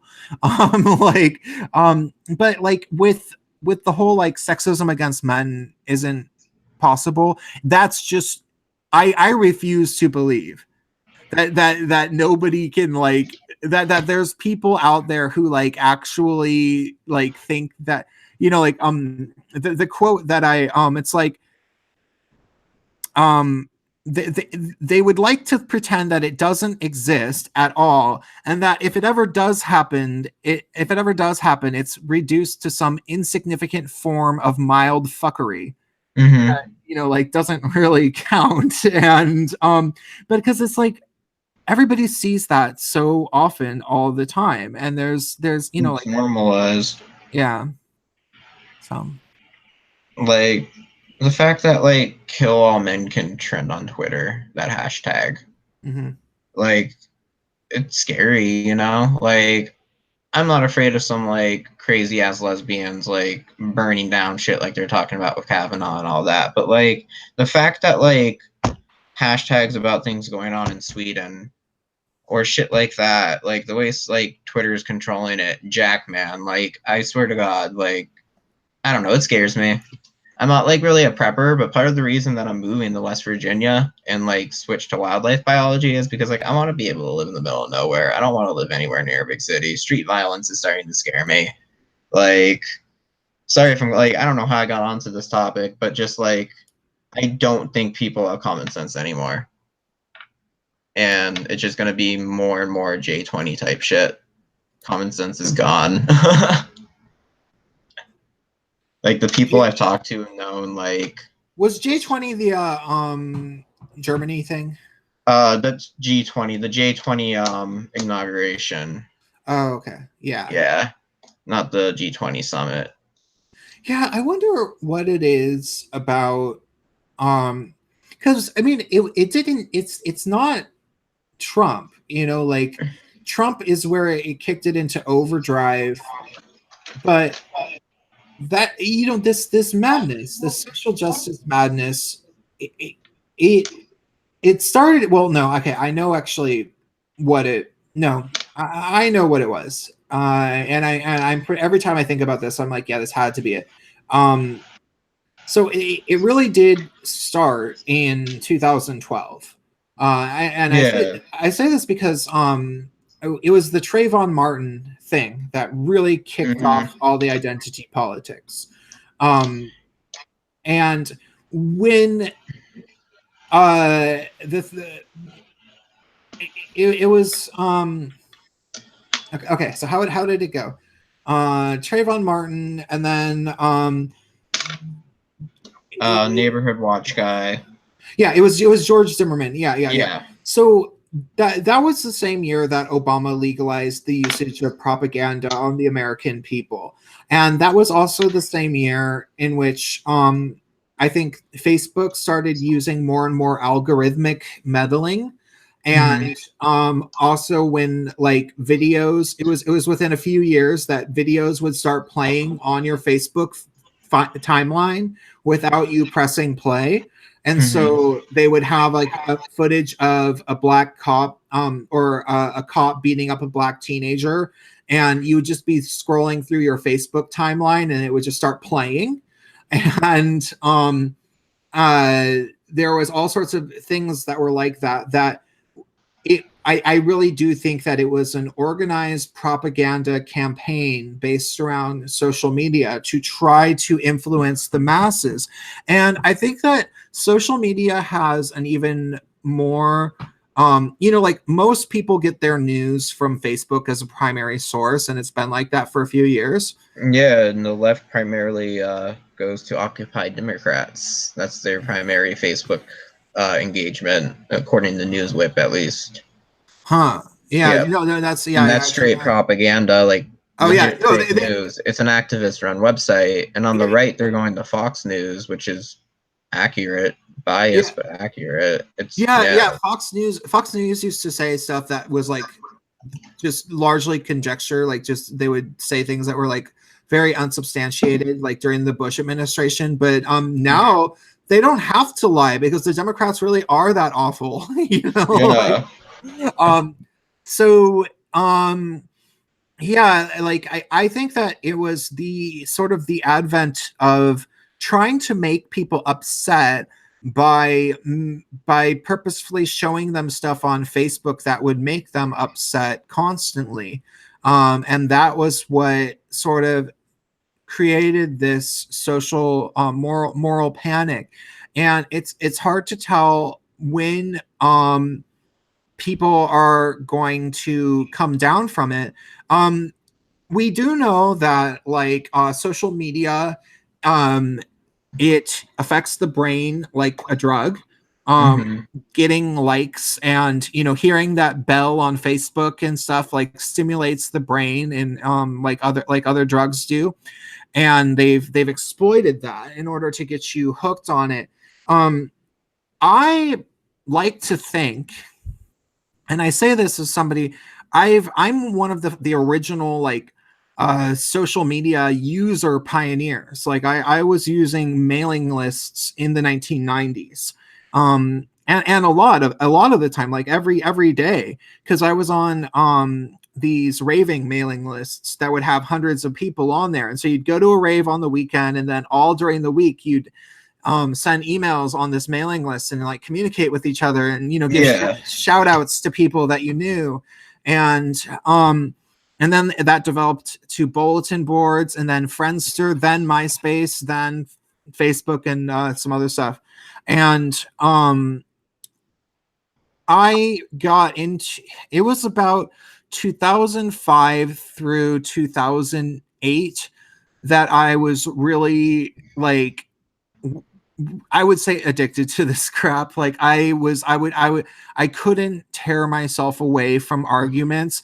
I would check, anytime I was by my computer, I would have to check, and then I wouldn't be able to get away. And like, if there was somebody wanting to argue, it was just like suck hours and hours out of my day. Yep. And looking back, it's like we must have been saying the stupidest stuff, but like I was getting like a weird, dopamine rush from it.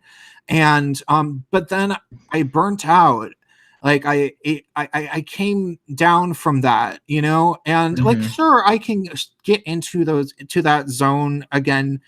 No, it's not the same. I can get into the zone again in the same way that I can get into a zone arguing. Like, I can do that on YouTube. Like, if I'm in an argument with somebody, like, sometimes that can become, like, oh, you want to talk about that a bunch. But it's not the same as it used to be, where I have no ability to get away from a conversation at all whatsoever. Like, my brain got tired of that, like, whereas it used to be like, it was something that my brain didn't realize that was something that could happen, that I needed to separate from on occasion. Like, now, sure, if I'm procrastinating, I'll waste an hour doing that kind of a thing. But like, if I need to go to the store really bad, I usually will go to the store, Yeah. And so, I guess most people haven't, like, I had already been on social media for about 10 years by the time that stuff actually happened, and that was the end of it for me. But most people haven't been on social media for 10 years yet. Like, most people got on social media right towards the first 2 or 3, 4 years of Obama's term is when most people really, really got on. And so it's like, maybe it's going to be a number of years because as people get used to, like, that. Does that make sense to you? Yeah, no, like, I'm a child of the internet too. Like, I'm 22, but there was always a computer hooked up to the internet in my house. And I was on like MySpace and DeviantArt when I was like 11 and 10 and shit. So like, and like I was one of the summer fags. Oh, I can't say that word. I was one of the summer kids that'd be on B when he's like 13. So like, wait, what's that? The B on 4chan. I don't know. I don't know what that is. It's a board. I mean, I know what 4chan is. I don't know what B is. It's like it's random. Like, it's called B. Huh. Yeah. I never got into 4chan. You could say Pole came out of it. Like, yeah. It's just edgy, like, shitlord bullshit. And I was like 13. And like, yeah, no, like, I saw the internet go, like, not at like the rate you saw it with how long you've been on, but like, I saw like I'm so happy like my accounts from like when I was 12 and 13 aren't up anymore. Like, I deleted all that shit. I scrubbed it. Like, there's so much shit, like, because it was different back then, like, as you were saying, it's just crazy. And like, which baffles me for like, why I would go like on the side of the team that wants to like take away like the internet. Like, this is going to sound stupid, but the internet that I fell in love with, like, you know what I mean? Like, see something I love get destroyed. That's why I sympathize so much with like Gamergate and all that shit, Fucking talk about social media gate. Yeah. Sorry if I'm like not making any sense. You're completely right. Yeah, it's so funny. It's like the left thought that they could control social media because they had invented it, and because they had the Democrats had given a lot of tax breaks and were in bed with Facebook. I mean, Al Gore did invent it, so. Well, the Facebook and Twitter and those really But Google had a lot of partnerships with the Democratic Party. They figured that they could control the internet, and then when it turned out that they couldn't control it, they were like, well, if we can't control you, nobody can have it. And that's what they're sort of trying to do now. And it's like, there's people who think that like the internet could potentially cease to exist. I don't really think that is possible, because now like it's like there's enough people who understand how to code, who understand how to create the Oh, internet, absolutely. that they could build it again. I mean, we have cell phones, we have Wi-Fi, we have computers. It's not but it does seem to be the case that YouTube is not going to be the video sharing platform anymore, because it's already essentially useless. Like, it's the place where we all live, but it's not the place. Like, if there was another place with a functioning search engine, I would be using that ahead of YouTube. Like, it used to be the case that like random people could search for videos with SJW in the title, and one of my videos would maybe show up, and I would get a news. Like, there was, when I first started growing, I there was a few months where I averaged around like 70 to 100 subscribers a day. Oh shit. And that was like right after I had grown to like 1,000 subscribers. And I didn't get shout outs from big channels. It was just because people watched my videos and they were like, oh, this guy knows what he's talking about, and he's like a unique perspective. He's like a gay guy who's against the far left. And that was now you do a search for anything and it's just like CNN, CBS, like that's all that ever shows up. And it's horrible. It's like, why even watch YouTube? It's like cable. Exactly. And even like I've heard even like political, like, well, not non-political YouTubers, but like even like content creators like Tyler Oakley and them, like SJWs, have complained about how much like companies like NBC and all that shit will be on the trending pages and in the tags and shit, because like those are the most like videos on YouTube now, like clips from the Ellen Show and all that, and it's like hurting content creators on like all sides of the board. You know what I mean? Mm-hmm. And it's just like, it's obvious the like right winger, like skeptic blog, skeptic YouTube channels, like they fuck with the algorithms with that for sure. Fucking demonetize adpocalypse of whatever it's called. Like, it's obvious they fuck with them more, but it's crazy how mainstream media is getting into like the internet now. Mm-hmm. And shit, and like realizing that's where the money's at, like independent journalists, and it's scary, but I don't know. I don't want a monopoly. Like, I hated Alex Jones, but when they fucking like censored him like across the board, like, and then it happened recently on Facebook with all these people, like all these pages, like tons of libertarian pages and shit, like right before midterm elections, like, and policing the cops. Like, I don't know your opinion on cops, but like I'm very libertarian with the cops. Like, I'll criticize them, and like all these anti-cop pages got taken down, and it's just like, I don't know. The internet, like, on the like topic of it ceasing to exist, I don't think that ever will happen. I think it'd be like more like the fucking what's going on in Europe with the European Union censoring and like that kind of shit, like more censorship. But like freedom of speech on the internet ceasing to exist, I can see that happening, but not the internet altogether. Huh. Yeah. Yeah. I mean, there's certain talk about supposedly, well, and I think that this is contended, and this actually might not be true, but there was a claim. No, yeah, this is actually, there's people who are trying to debunk this, and that this actually just might entirely be untrue. But supposedly, Google and YouTube and maybe other such things are starting to go towards the more censorship happy model of kind of like the European Union is, in order to try to sell their product in foreign nations.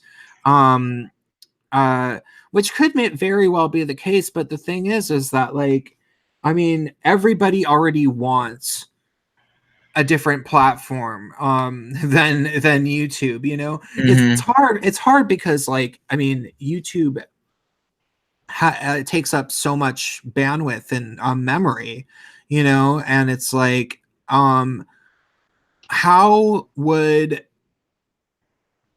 you start a new YouTube from scratch at this point and be able to compete at all? Because you'd have to have new creators, and, you know, like, it wouldn't be the okay. And I'm not advocating for this, like, at all, you know, because hey, there's a lot of really great channels that don't have hardly any subscribers. You know, you just started a channel, but thank you. If it were to be the case that well, and, you know, another thing is that's really infinitely useful is that, like, somebody is taking photo of Antifa people attacking people at a rally, and they don't actually have any followers on YouTube, but they want to upload that footage, and then somehow I end up finding it, you know, and it's like, perfect, I will use that for a video. And so there's so many reasons why that should, but, like, if YouTube were to make a rule that is like, unless like different tiers of hours, like, if you have less than 10 subscribers, you only get an hour worth of uploads. That wouldn't be the most unfair thing ever. And then if you have over 10, then you get 2 hours, and if you get over 50, then you get over 5 hours. And then, you know, I don't know. But, like, if it were to be an entirely new platform, they would still need to limit that things like that, right? Like, they would, because they couldn't just let everybody on in the same way that they would do with YouTube. But, like, what would they do? Go over to YouTube and let everybody who has over 10,000 subscribers on or something, you know? Like, it's like, it's just very strange to think about how they'd even do that.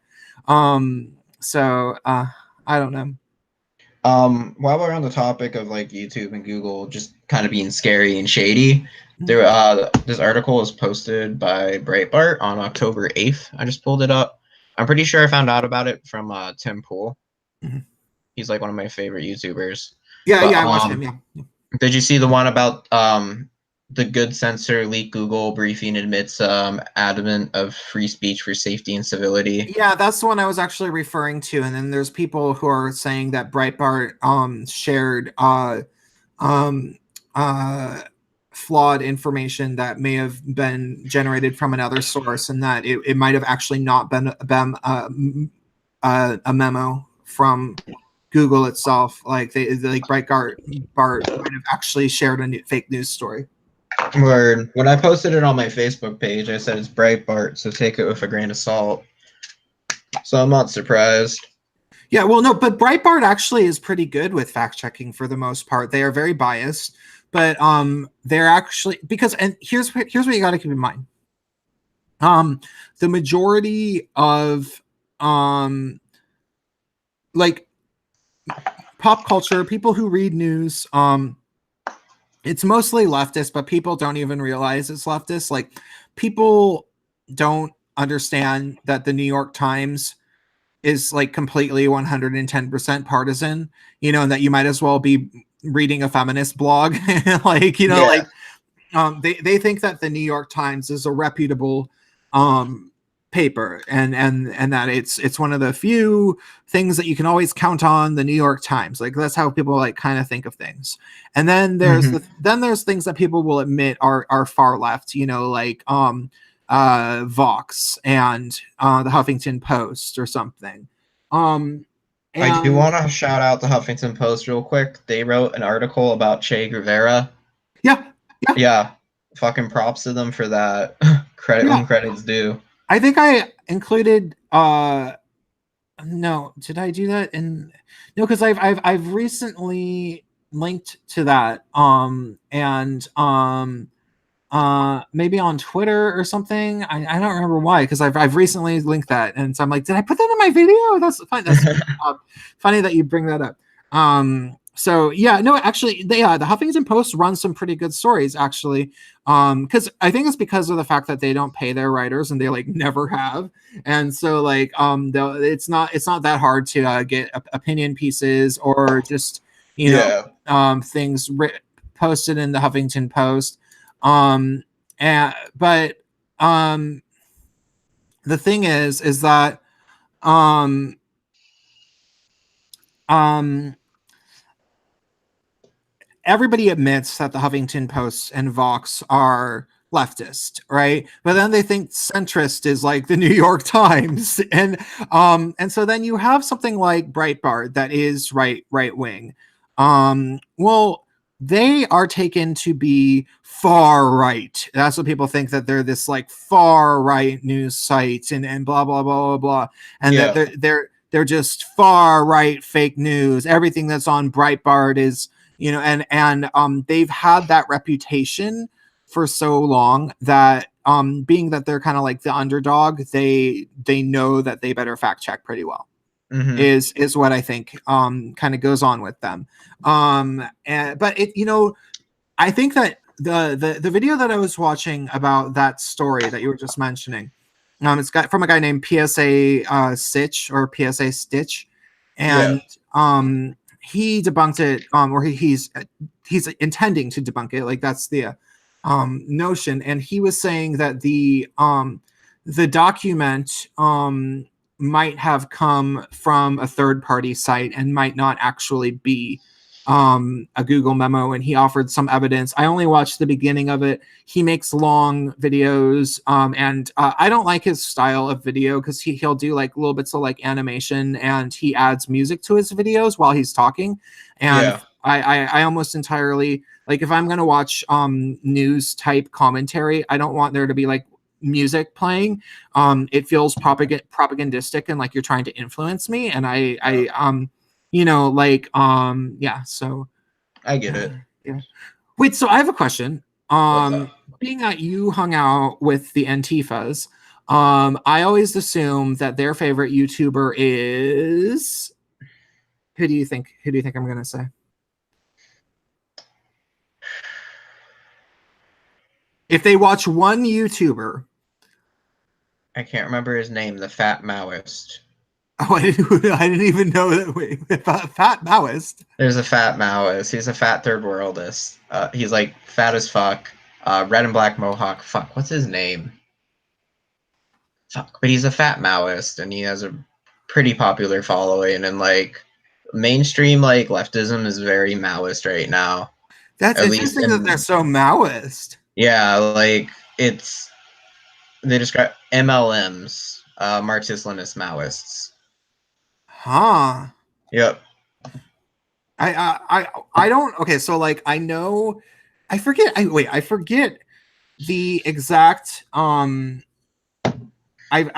know that, like Lenin was some sort of like a peaceful guy, and then like when they if someone were to say a Stalinist, the code word for the leftists is that they would call them tankies. Yep, tankies. And that's a derogatory term for authoritarians, even though they're all authoritarians. They reclaimed it. Too dumb to realize it. They're like, no, I swarm around in packs and beat people up. I don't drive them over with a tank, silly.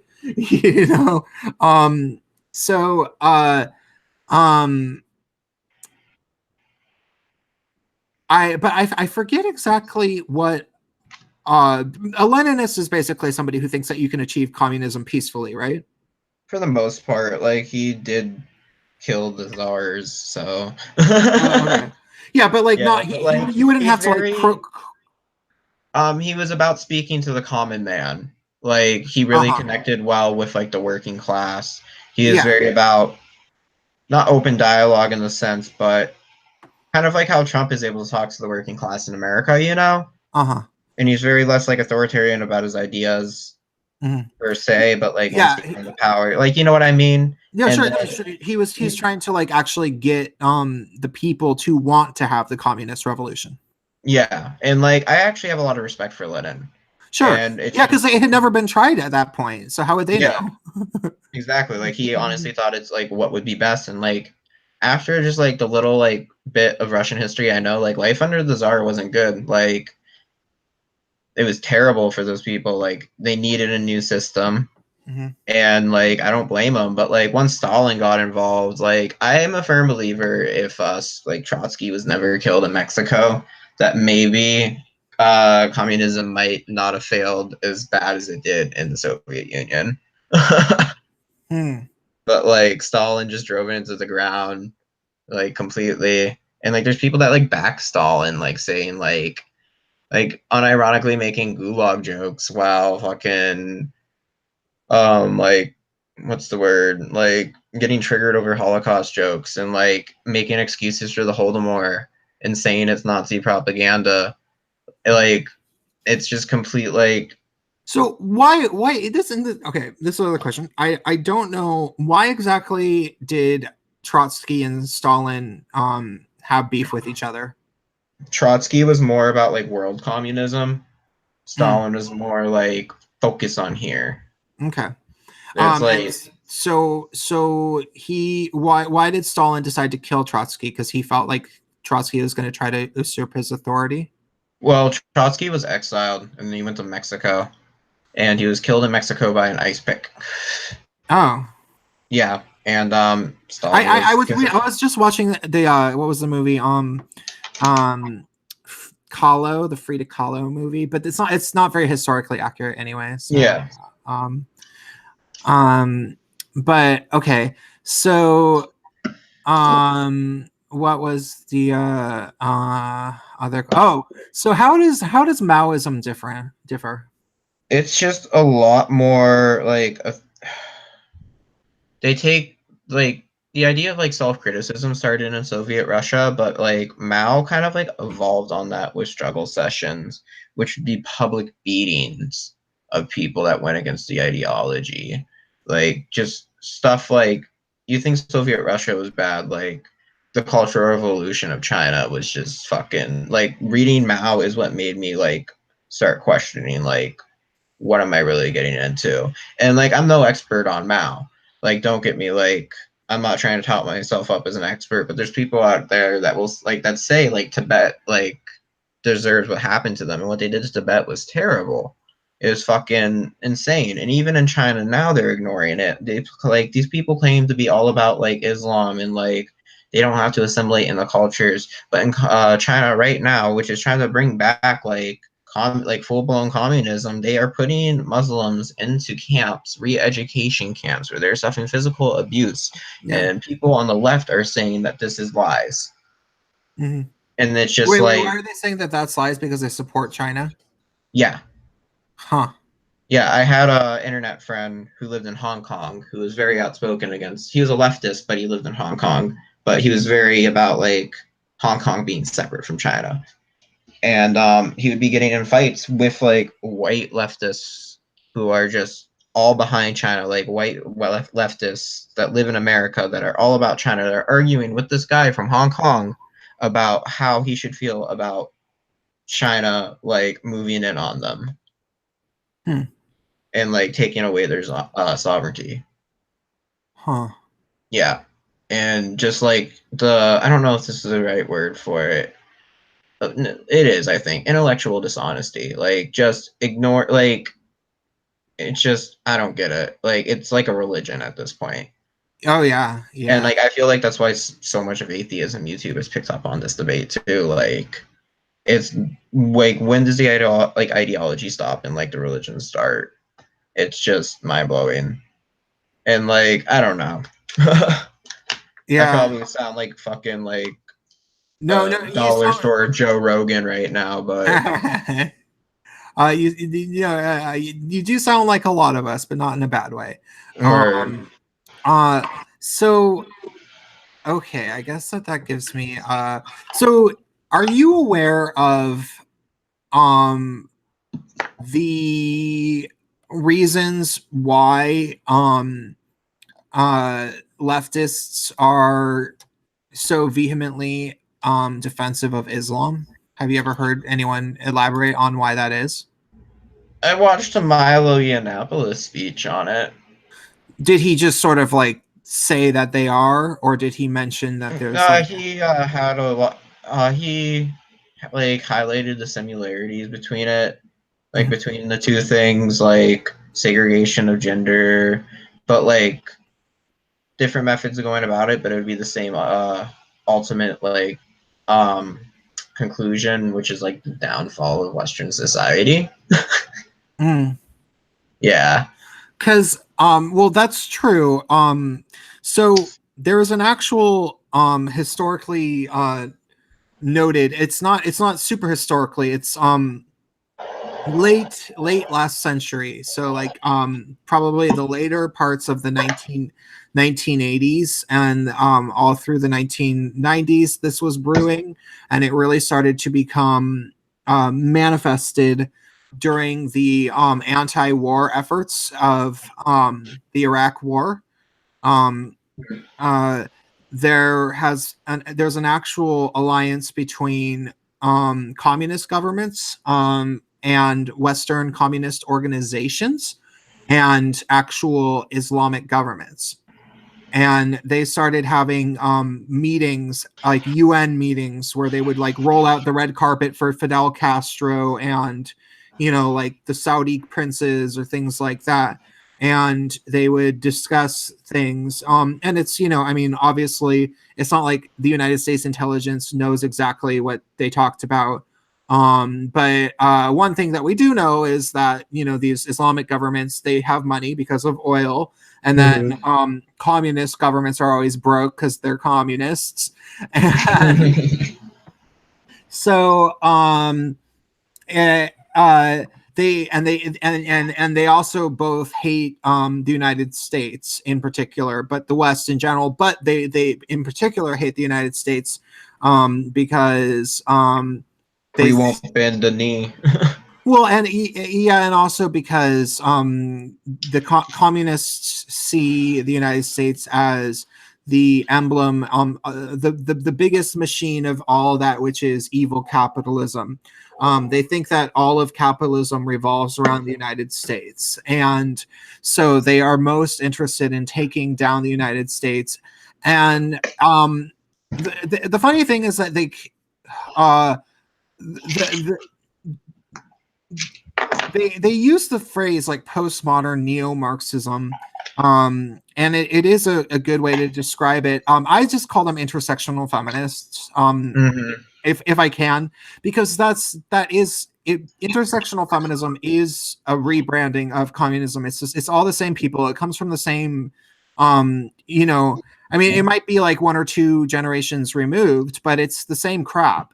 Like, it really didn't change almost at all. But they don't really have a plan. Like communism at least had a plan for like Yeah. what they wanted the world to kind of look like. But after the fall of the Soviet Union and the catastrophes of Red China becoming known, they didn't have a plan anymore. But the messed up thing is that instead of like saying, "Oh, okay, well that we had a dumb idea, we shouldn't believe in this type of thing," they decided, well, well, maybe communism is bad, um, but capitalism's worse because you know lots of wars are fought over things like oil. So we should still try to topple the United States, even though we don't really know what we're going to put in its place.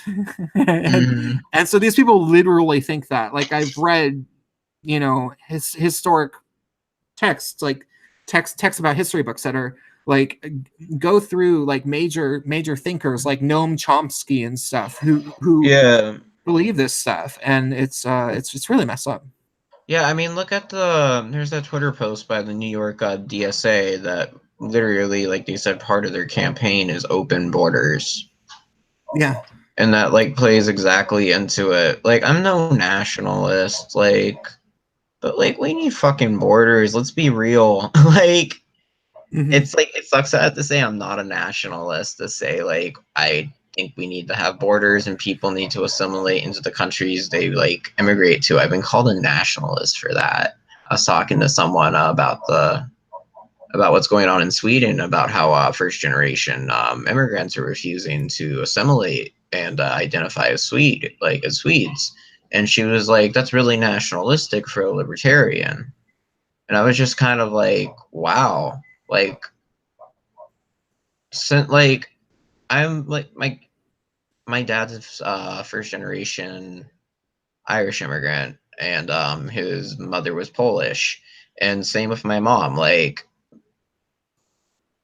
not complete like not complete like completely different cultures. They're all pretty similar, but like they started at the bottom and they worked their way up and they assimilated. They did shit, and like people are refusing to assimilate, and like that used to just be like expected. But like now saying that like makes me a nationalist. Like, words have meaning, and like I don't know. I was really insulted to be called a nationalist. Well, no, and it's dumb because it's like I don't identify as a nationalist in the way that like I don't have any great attachment to like if there was some proposal of splitting the United States into different regions based on economies, like, and it was going to be like 5 different areas or so, something like that, I would consider it. Like, I don't have any super great reason to not consider that. And so that's why I wouldn't want to say I'm like a nationalist. But I at the same time, I haven't heard any sort of good proposal about anything like that that's ever been brought forth, like that's ever been proposed. Like, I just haven't. That's not something that's come up.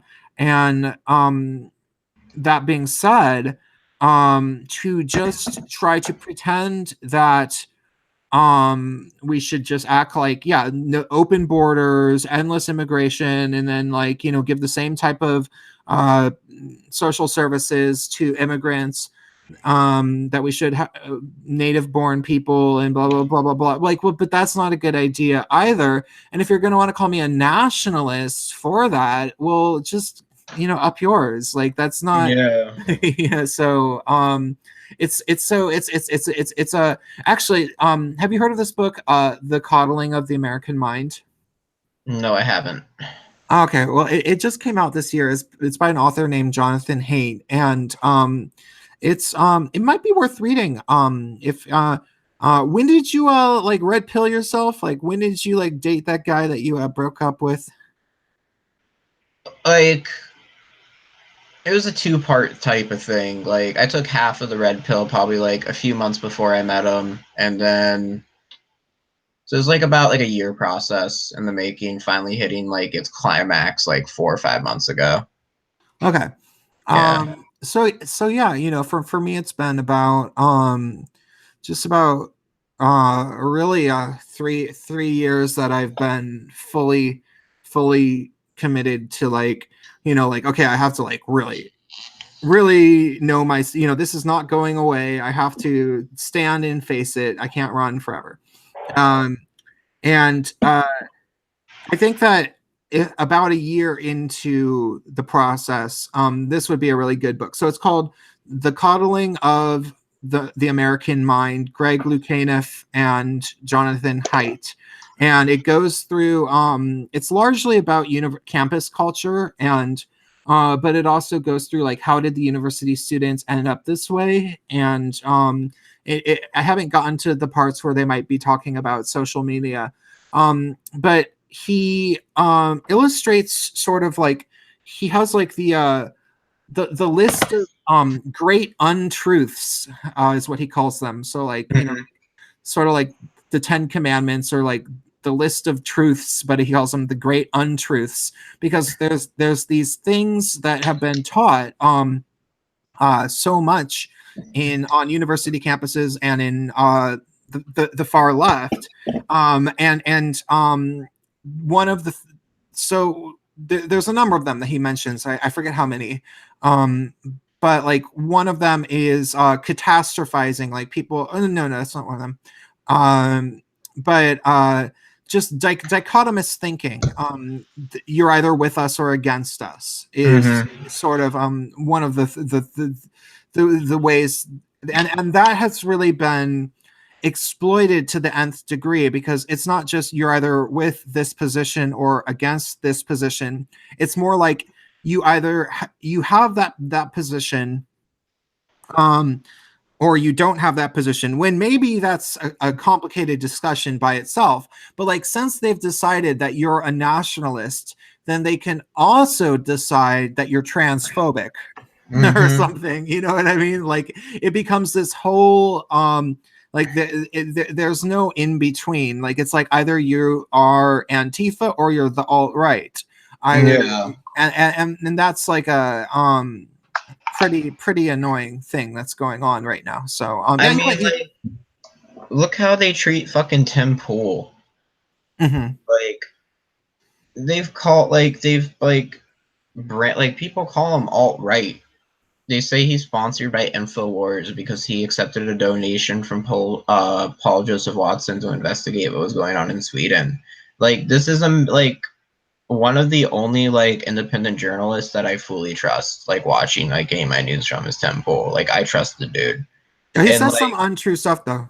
It's an accident usually. Yeah, he corrects himself though. I mean, not always, but and there's some things that piss me off about him. Like, for example, and this is who I was gonna say before. Antifa's favorite YouTuber is fucking ContraPoints.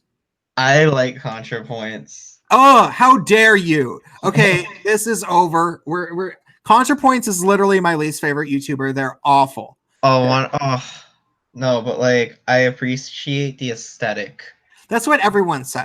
Your videos are aesthetically pleasing, and no, like, when I was like, a spoonful of sugar makes the poison go down. All right. Oh no, like, I watch it because like I don't want to be in like an echo chamber. Like, I let myself, like, I watch your videos just so I know the other side's talking points, and so I can form arguments against them. You know. You know the problem. Okay, yeah, no, that's worthwhile to do, and she's not a complete nut job. At least like I'm sorry.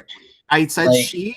I like to say it with this person because I also think that they're a transgender. I think that this person was gaslit into transitioning. I have a whole bit. Okay, I'm not going to talk about that. You can watch my whole video about that because I think I make a pretty compelling point. Okay, well, up until I watch it, remember how you were gaslit into yeah, I think that actually happened with because I was watching ContraPoints before they had transitioned, and I wasn't watching their videos. I watched like live streams with them in it, and it was always this thing. I was like, is this person trans? And okay, anyhow, I watched my video about that, but the thing is about their videos is that I started trying to watch the videos hoping that I would be able, because all these, leftists were saying, oh, this is the only worthwhile this is the only worthwhile political channel on YouTube. It's the only good one. She condemns Antifa though. Not really. No. Like, have you seen her video where she criticizes, like, it's called The Left, and it's like a skit, and it's like she parodies Dave Rubin, but like, it starts off with her, you know how she has different characters? I think I saw that, yeah, and it had the cat girl in it. Cat girl, yeah. Yeah, cat girls. But okay, well, ContraPoints is one of those people that it's like, oh, so you're literally never sincere about anything at all, to the point where you never know what you really mean at all, ever. I see it more as like she's doing characters. I don't know. Well, okay, so, but the problem is that I watch when ContraPoints is as themselves. It's like 95% beating around the bush, and it's like, okay, yeah, well, okay, what's the substance here? Like, what are you getting at? What are you getting at? And then it's like one line, like they had the video called The West, right? Mhm. And in the video The West, it was the thesis statement of the West is that when people refer to the West, they are referring to a combination of Judeo-Christian values and Enlightenment values.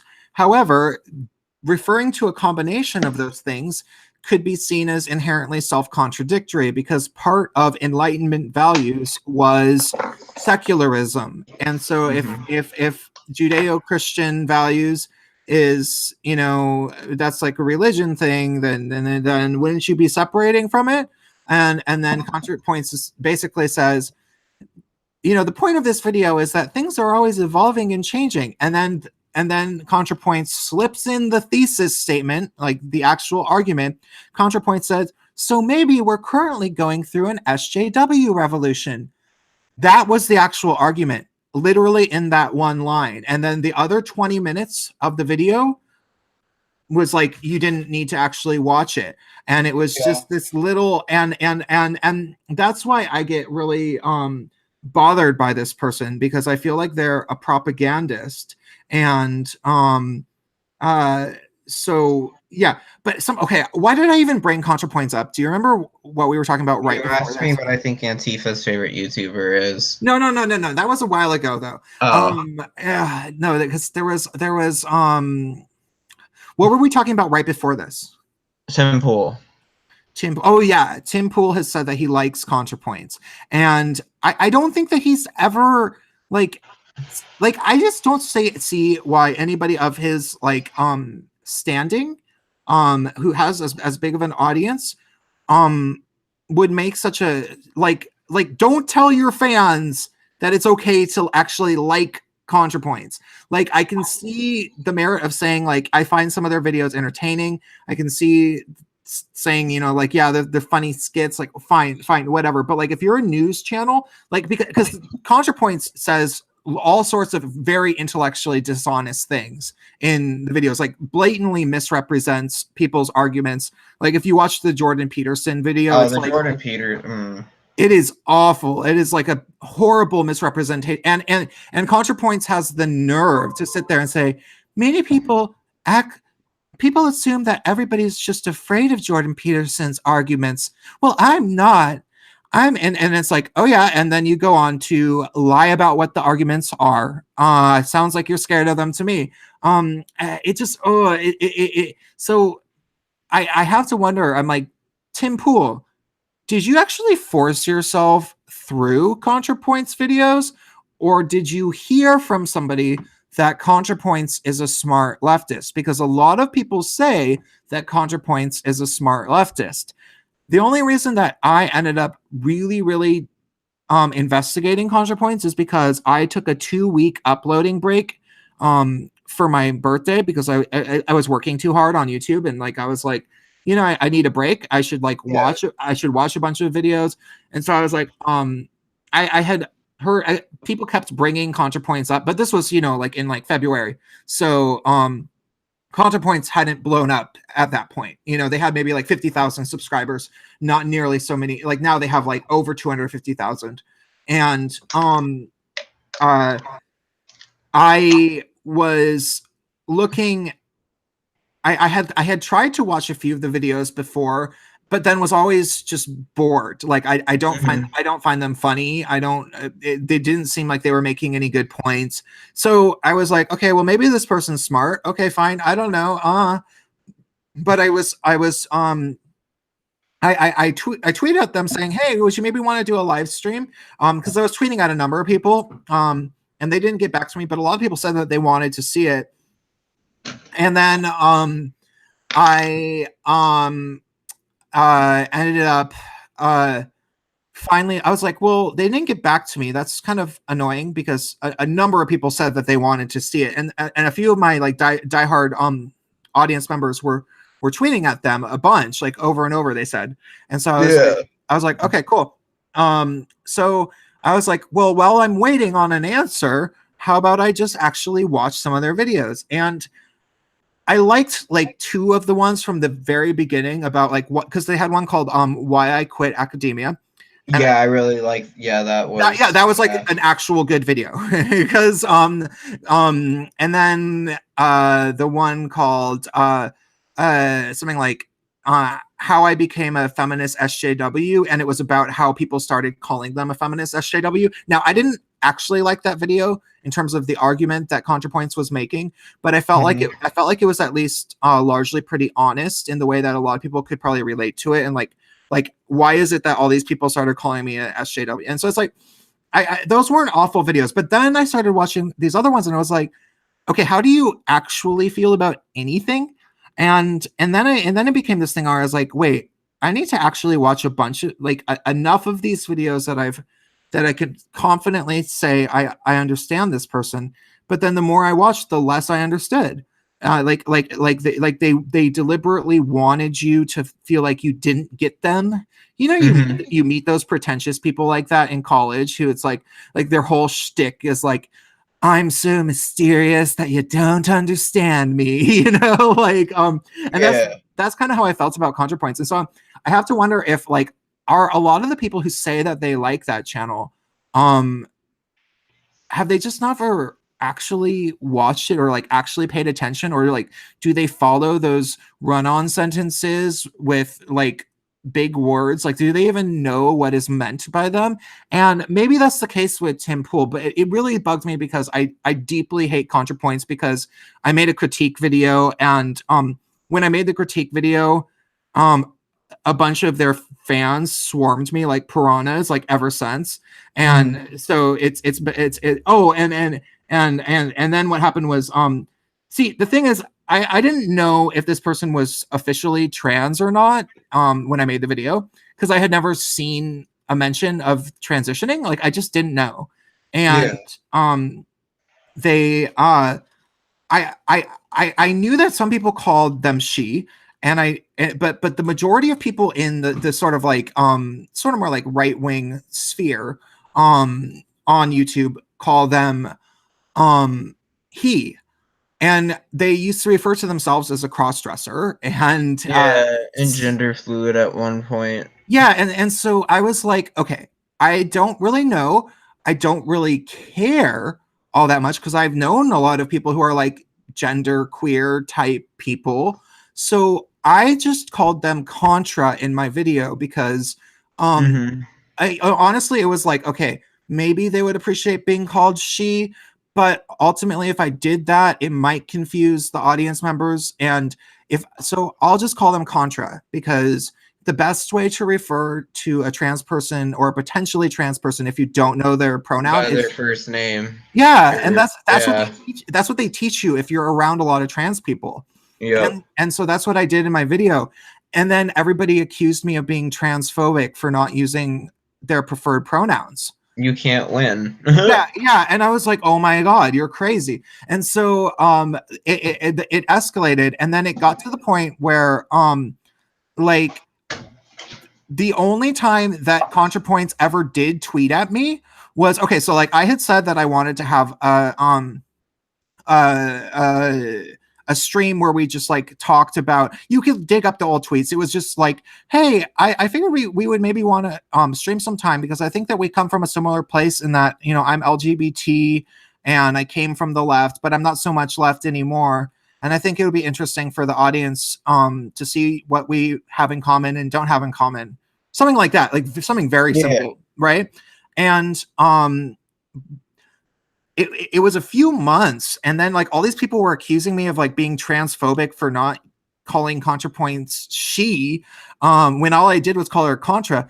And then by the time ContraPoints actually tweeted at me, they said, why would I want to do a stream with you about something so personal as a transition?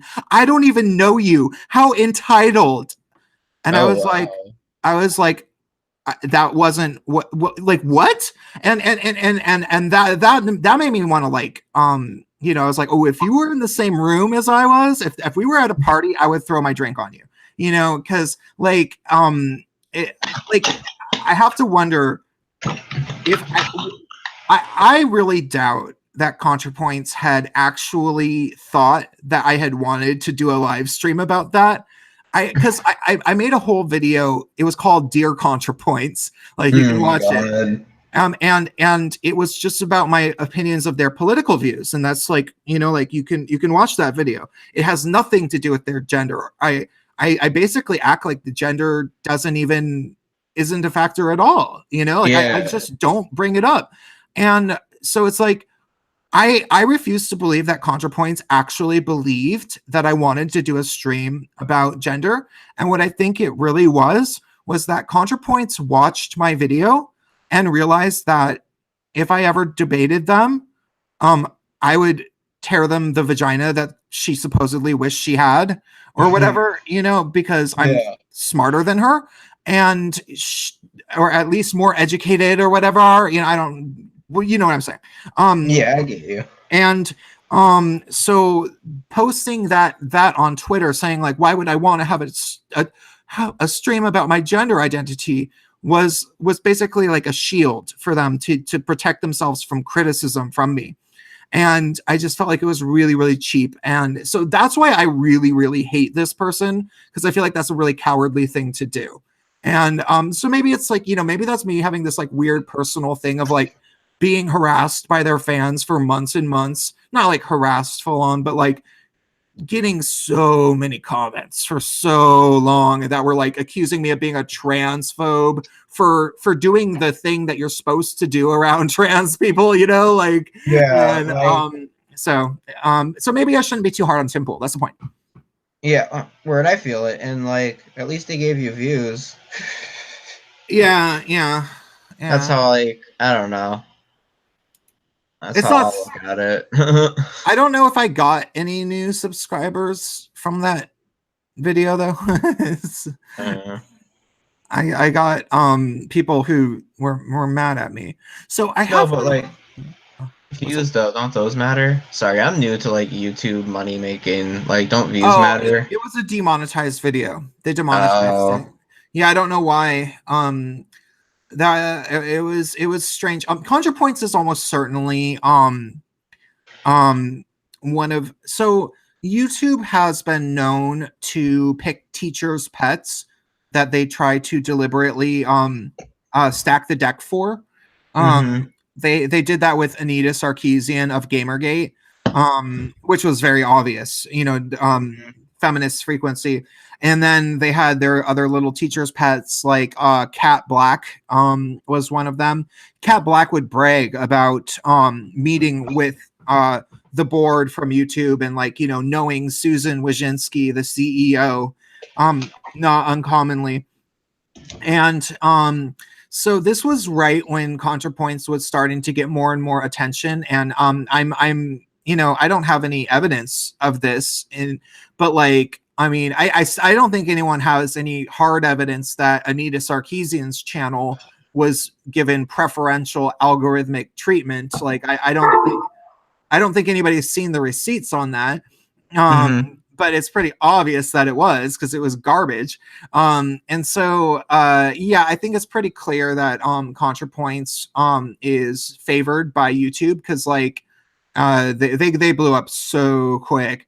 And I think that YouTube just automatically demonetized a video with their name in it because I was criticizing them, is what I kind of think is what happened. Yeah. I mean, I wouldn't doubt it. Yeah. So, okay, I want to ask you a few more questions, and then the Gaytriarchy streams usually go for about 3 hours. And yeah, I was just about to say it's almost 2 a.m. here, and I work tomorrow. So I was about to say. Yeah. So I mean, if you want to go right now, you could, but I feel like I had a few more questions that I wanted to ask you.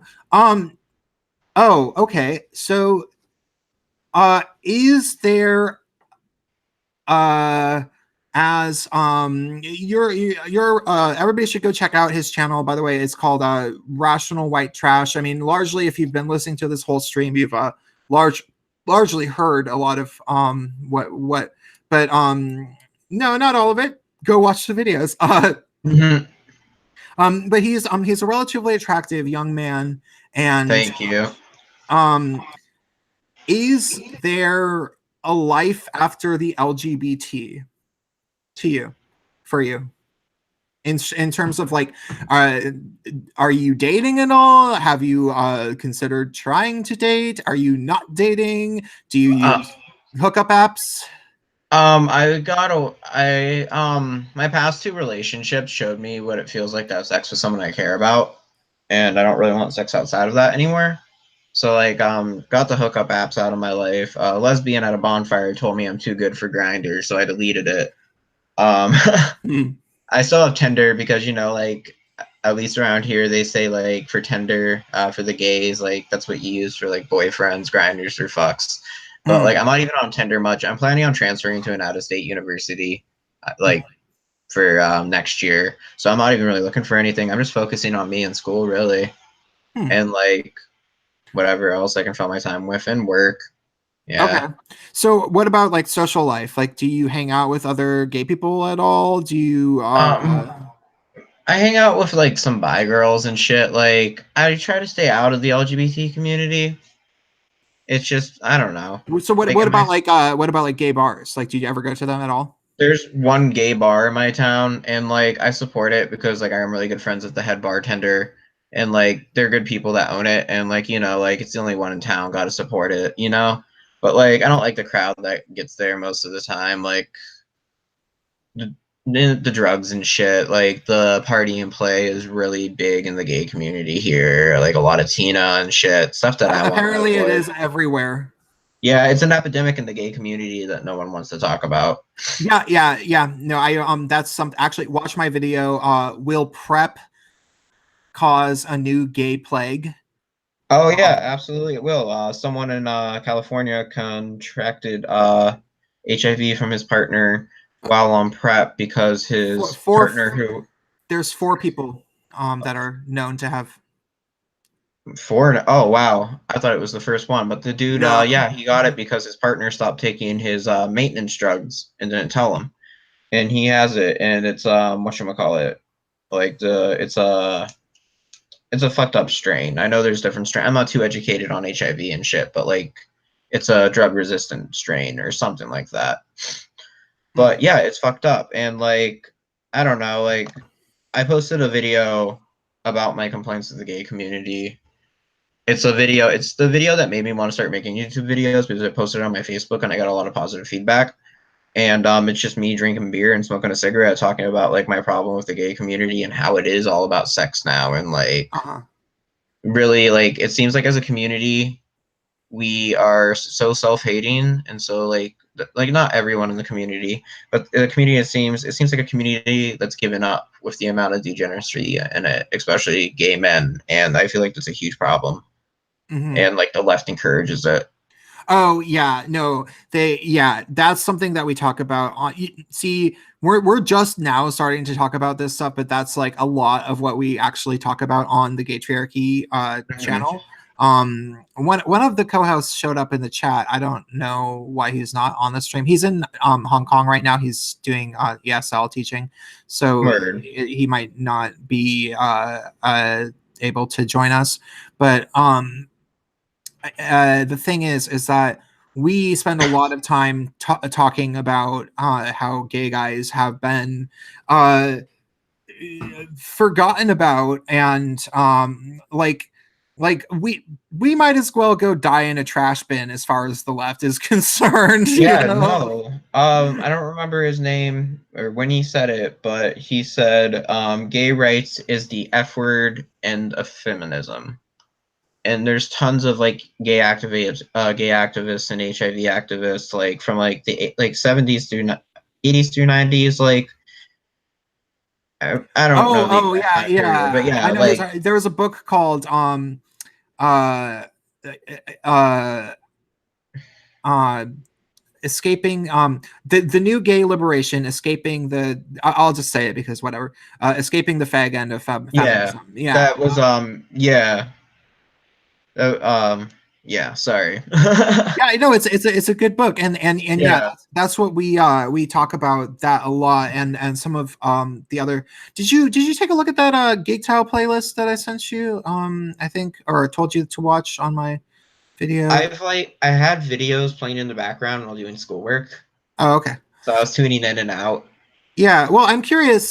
So the deal is that there is no community for gay men anymore. Oh, not at Um, all. there's intersectionals, which is the actual nonprofits and the media publications and the online forums and everything, and then there's things that revolve around sex and drugs that like women don't really go near very much, though there often will be some, like there'll be some fat girl that dresses up in a leather corset for some reason that shows up in like Yep. um but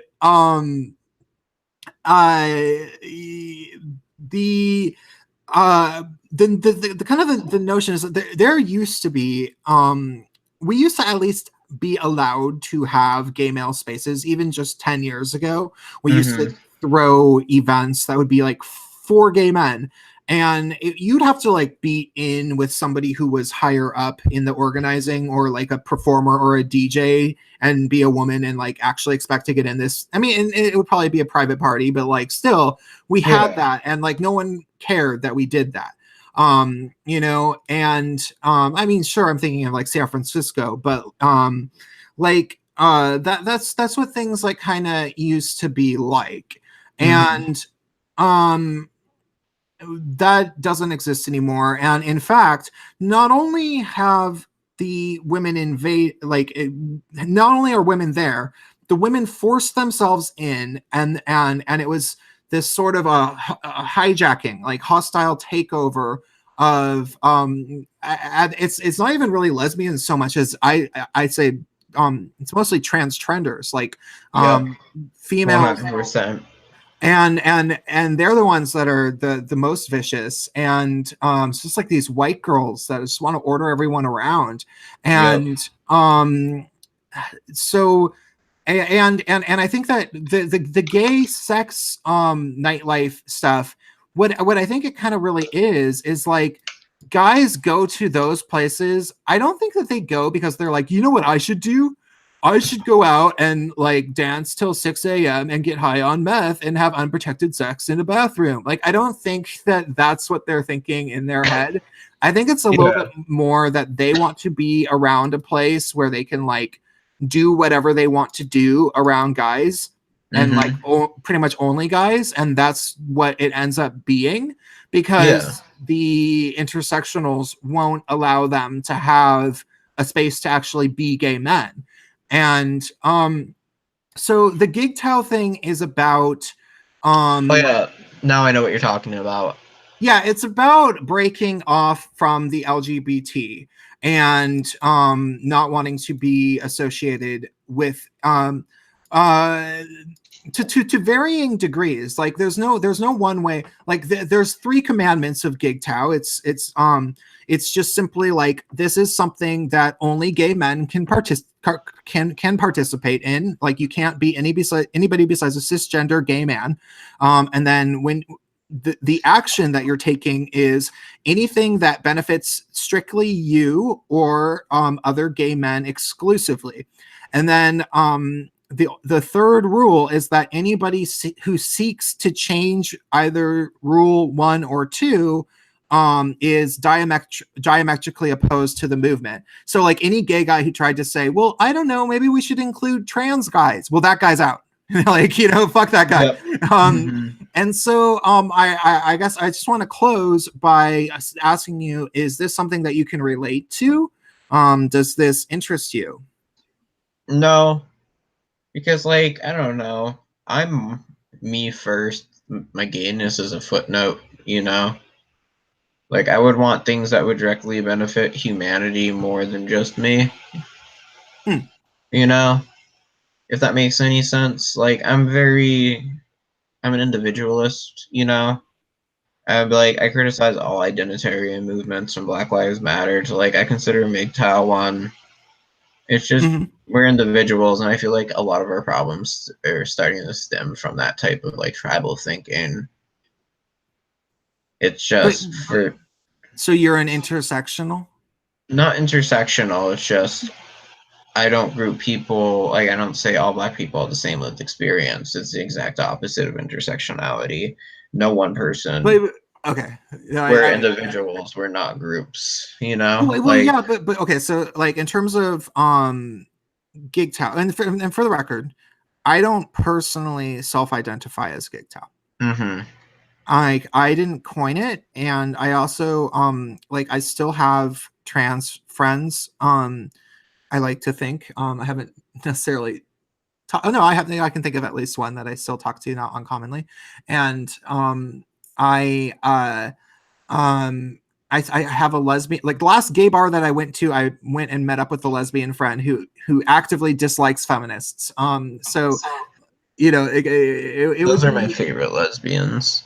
Well, she had an ex and some crap happened. So yeah, the majority of my best friends are like lesbians and bi women. Mm-hmm. Like, yeah.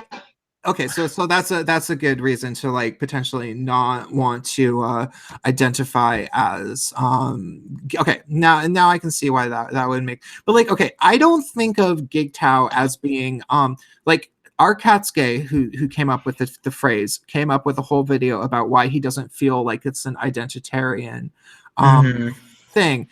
With the way that I see it as a thing is that I see it as a necessary thing that like I know that there's already gay guys who feel this way, and I think that those gay guys who like there's already gay guys who are explicitly detaching from the LGBT because they're sick of being ordered around by feminists, and they are also they're largely just being solitary or going on Grindr, and they don't know that other guys that are like them exist. And I think that those guys would be happier if they knew that there was other guys like them and that there was a term for it. And that's why I support GGTOW as a movement, and I consider myself the GGTOW ambassador, but I don't call myself a GGTOW because I'm out of all of us, I have the most subscribers and stuff. I'm actually the sort of the biggest you maybe not biggest, but one of the ones who gets the most attention out of the MGTOW community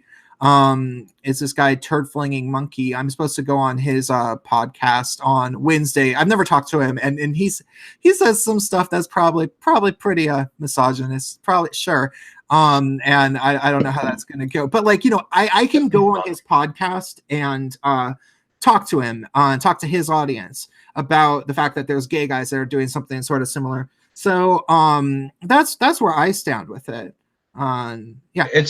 It's funny that you brought that up. I'll be really quick with this because I know we're short on time, but while we were talking, I've been reading a lot about the Proud Boys lately. And like I was thinking how cool it would be to have like a more of a like a brotherhood, you know, like a frat. Like I guess I could be similar to like GGTOW, but like is that the kind of like thing you're going for with GGTOW, like a brotherhood, like a frat type of thing, not an like ideological movement? Well, yeah. I mean, yeah, I guess.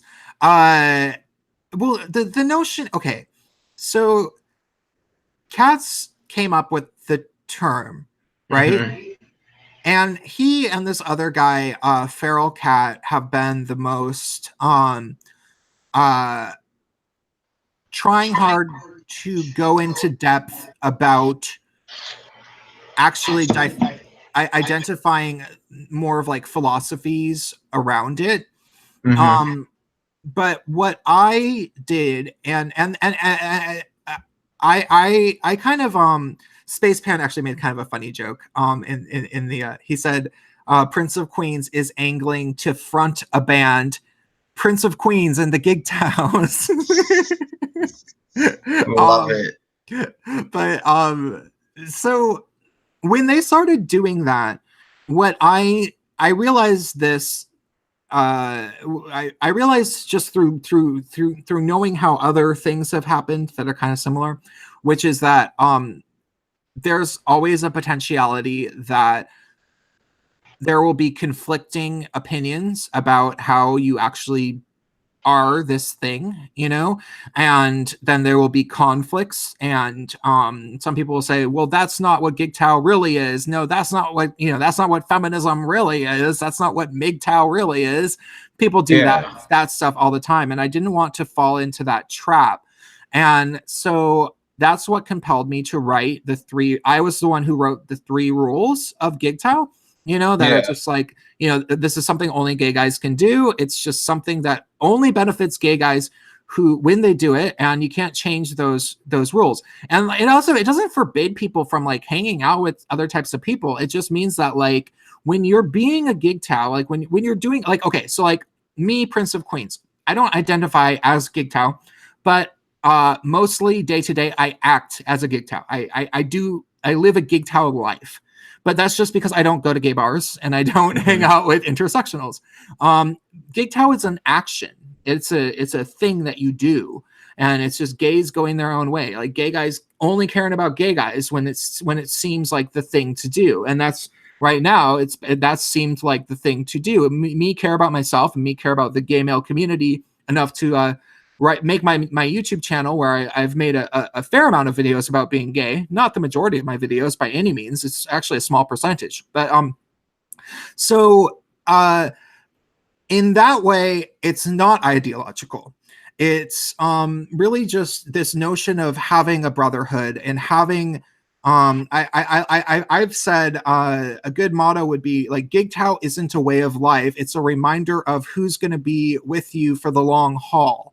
Because at the end of the day, like decade after decade, you get in your late 30s and you start to realize like straight people get married, you know, like but and you know, you tend to grow distant from lesbians a lot of the time, and there's not that many of them, but you are always at the end of the day going to be able to find camaraderie with gay men, and people should just sort of admit to that.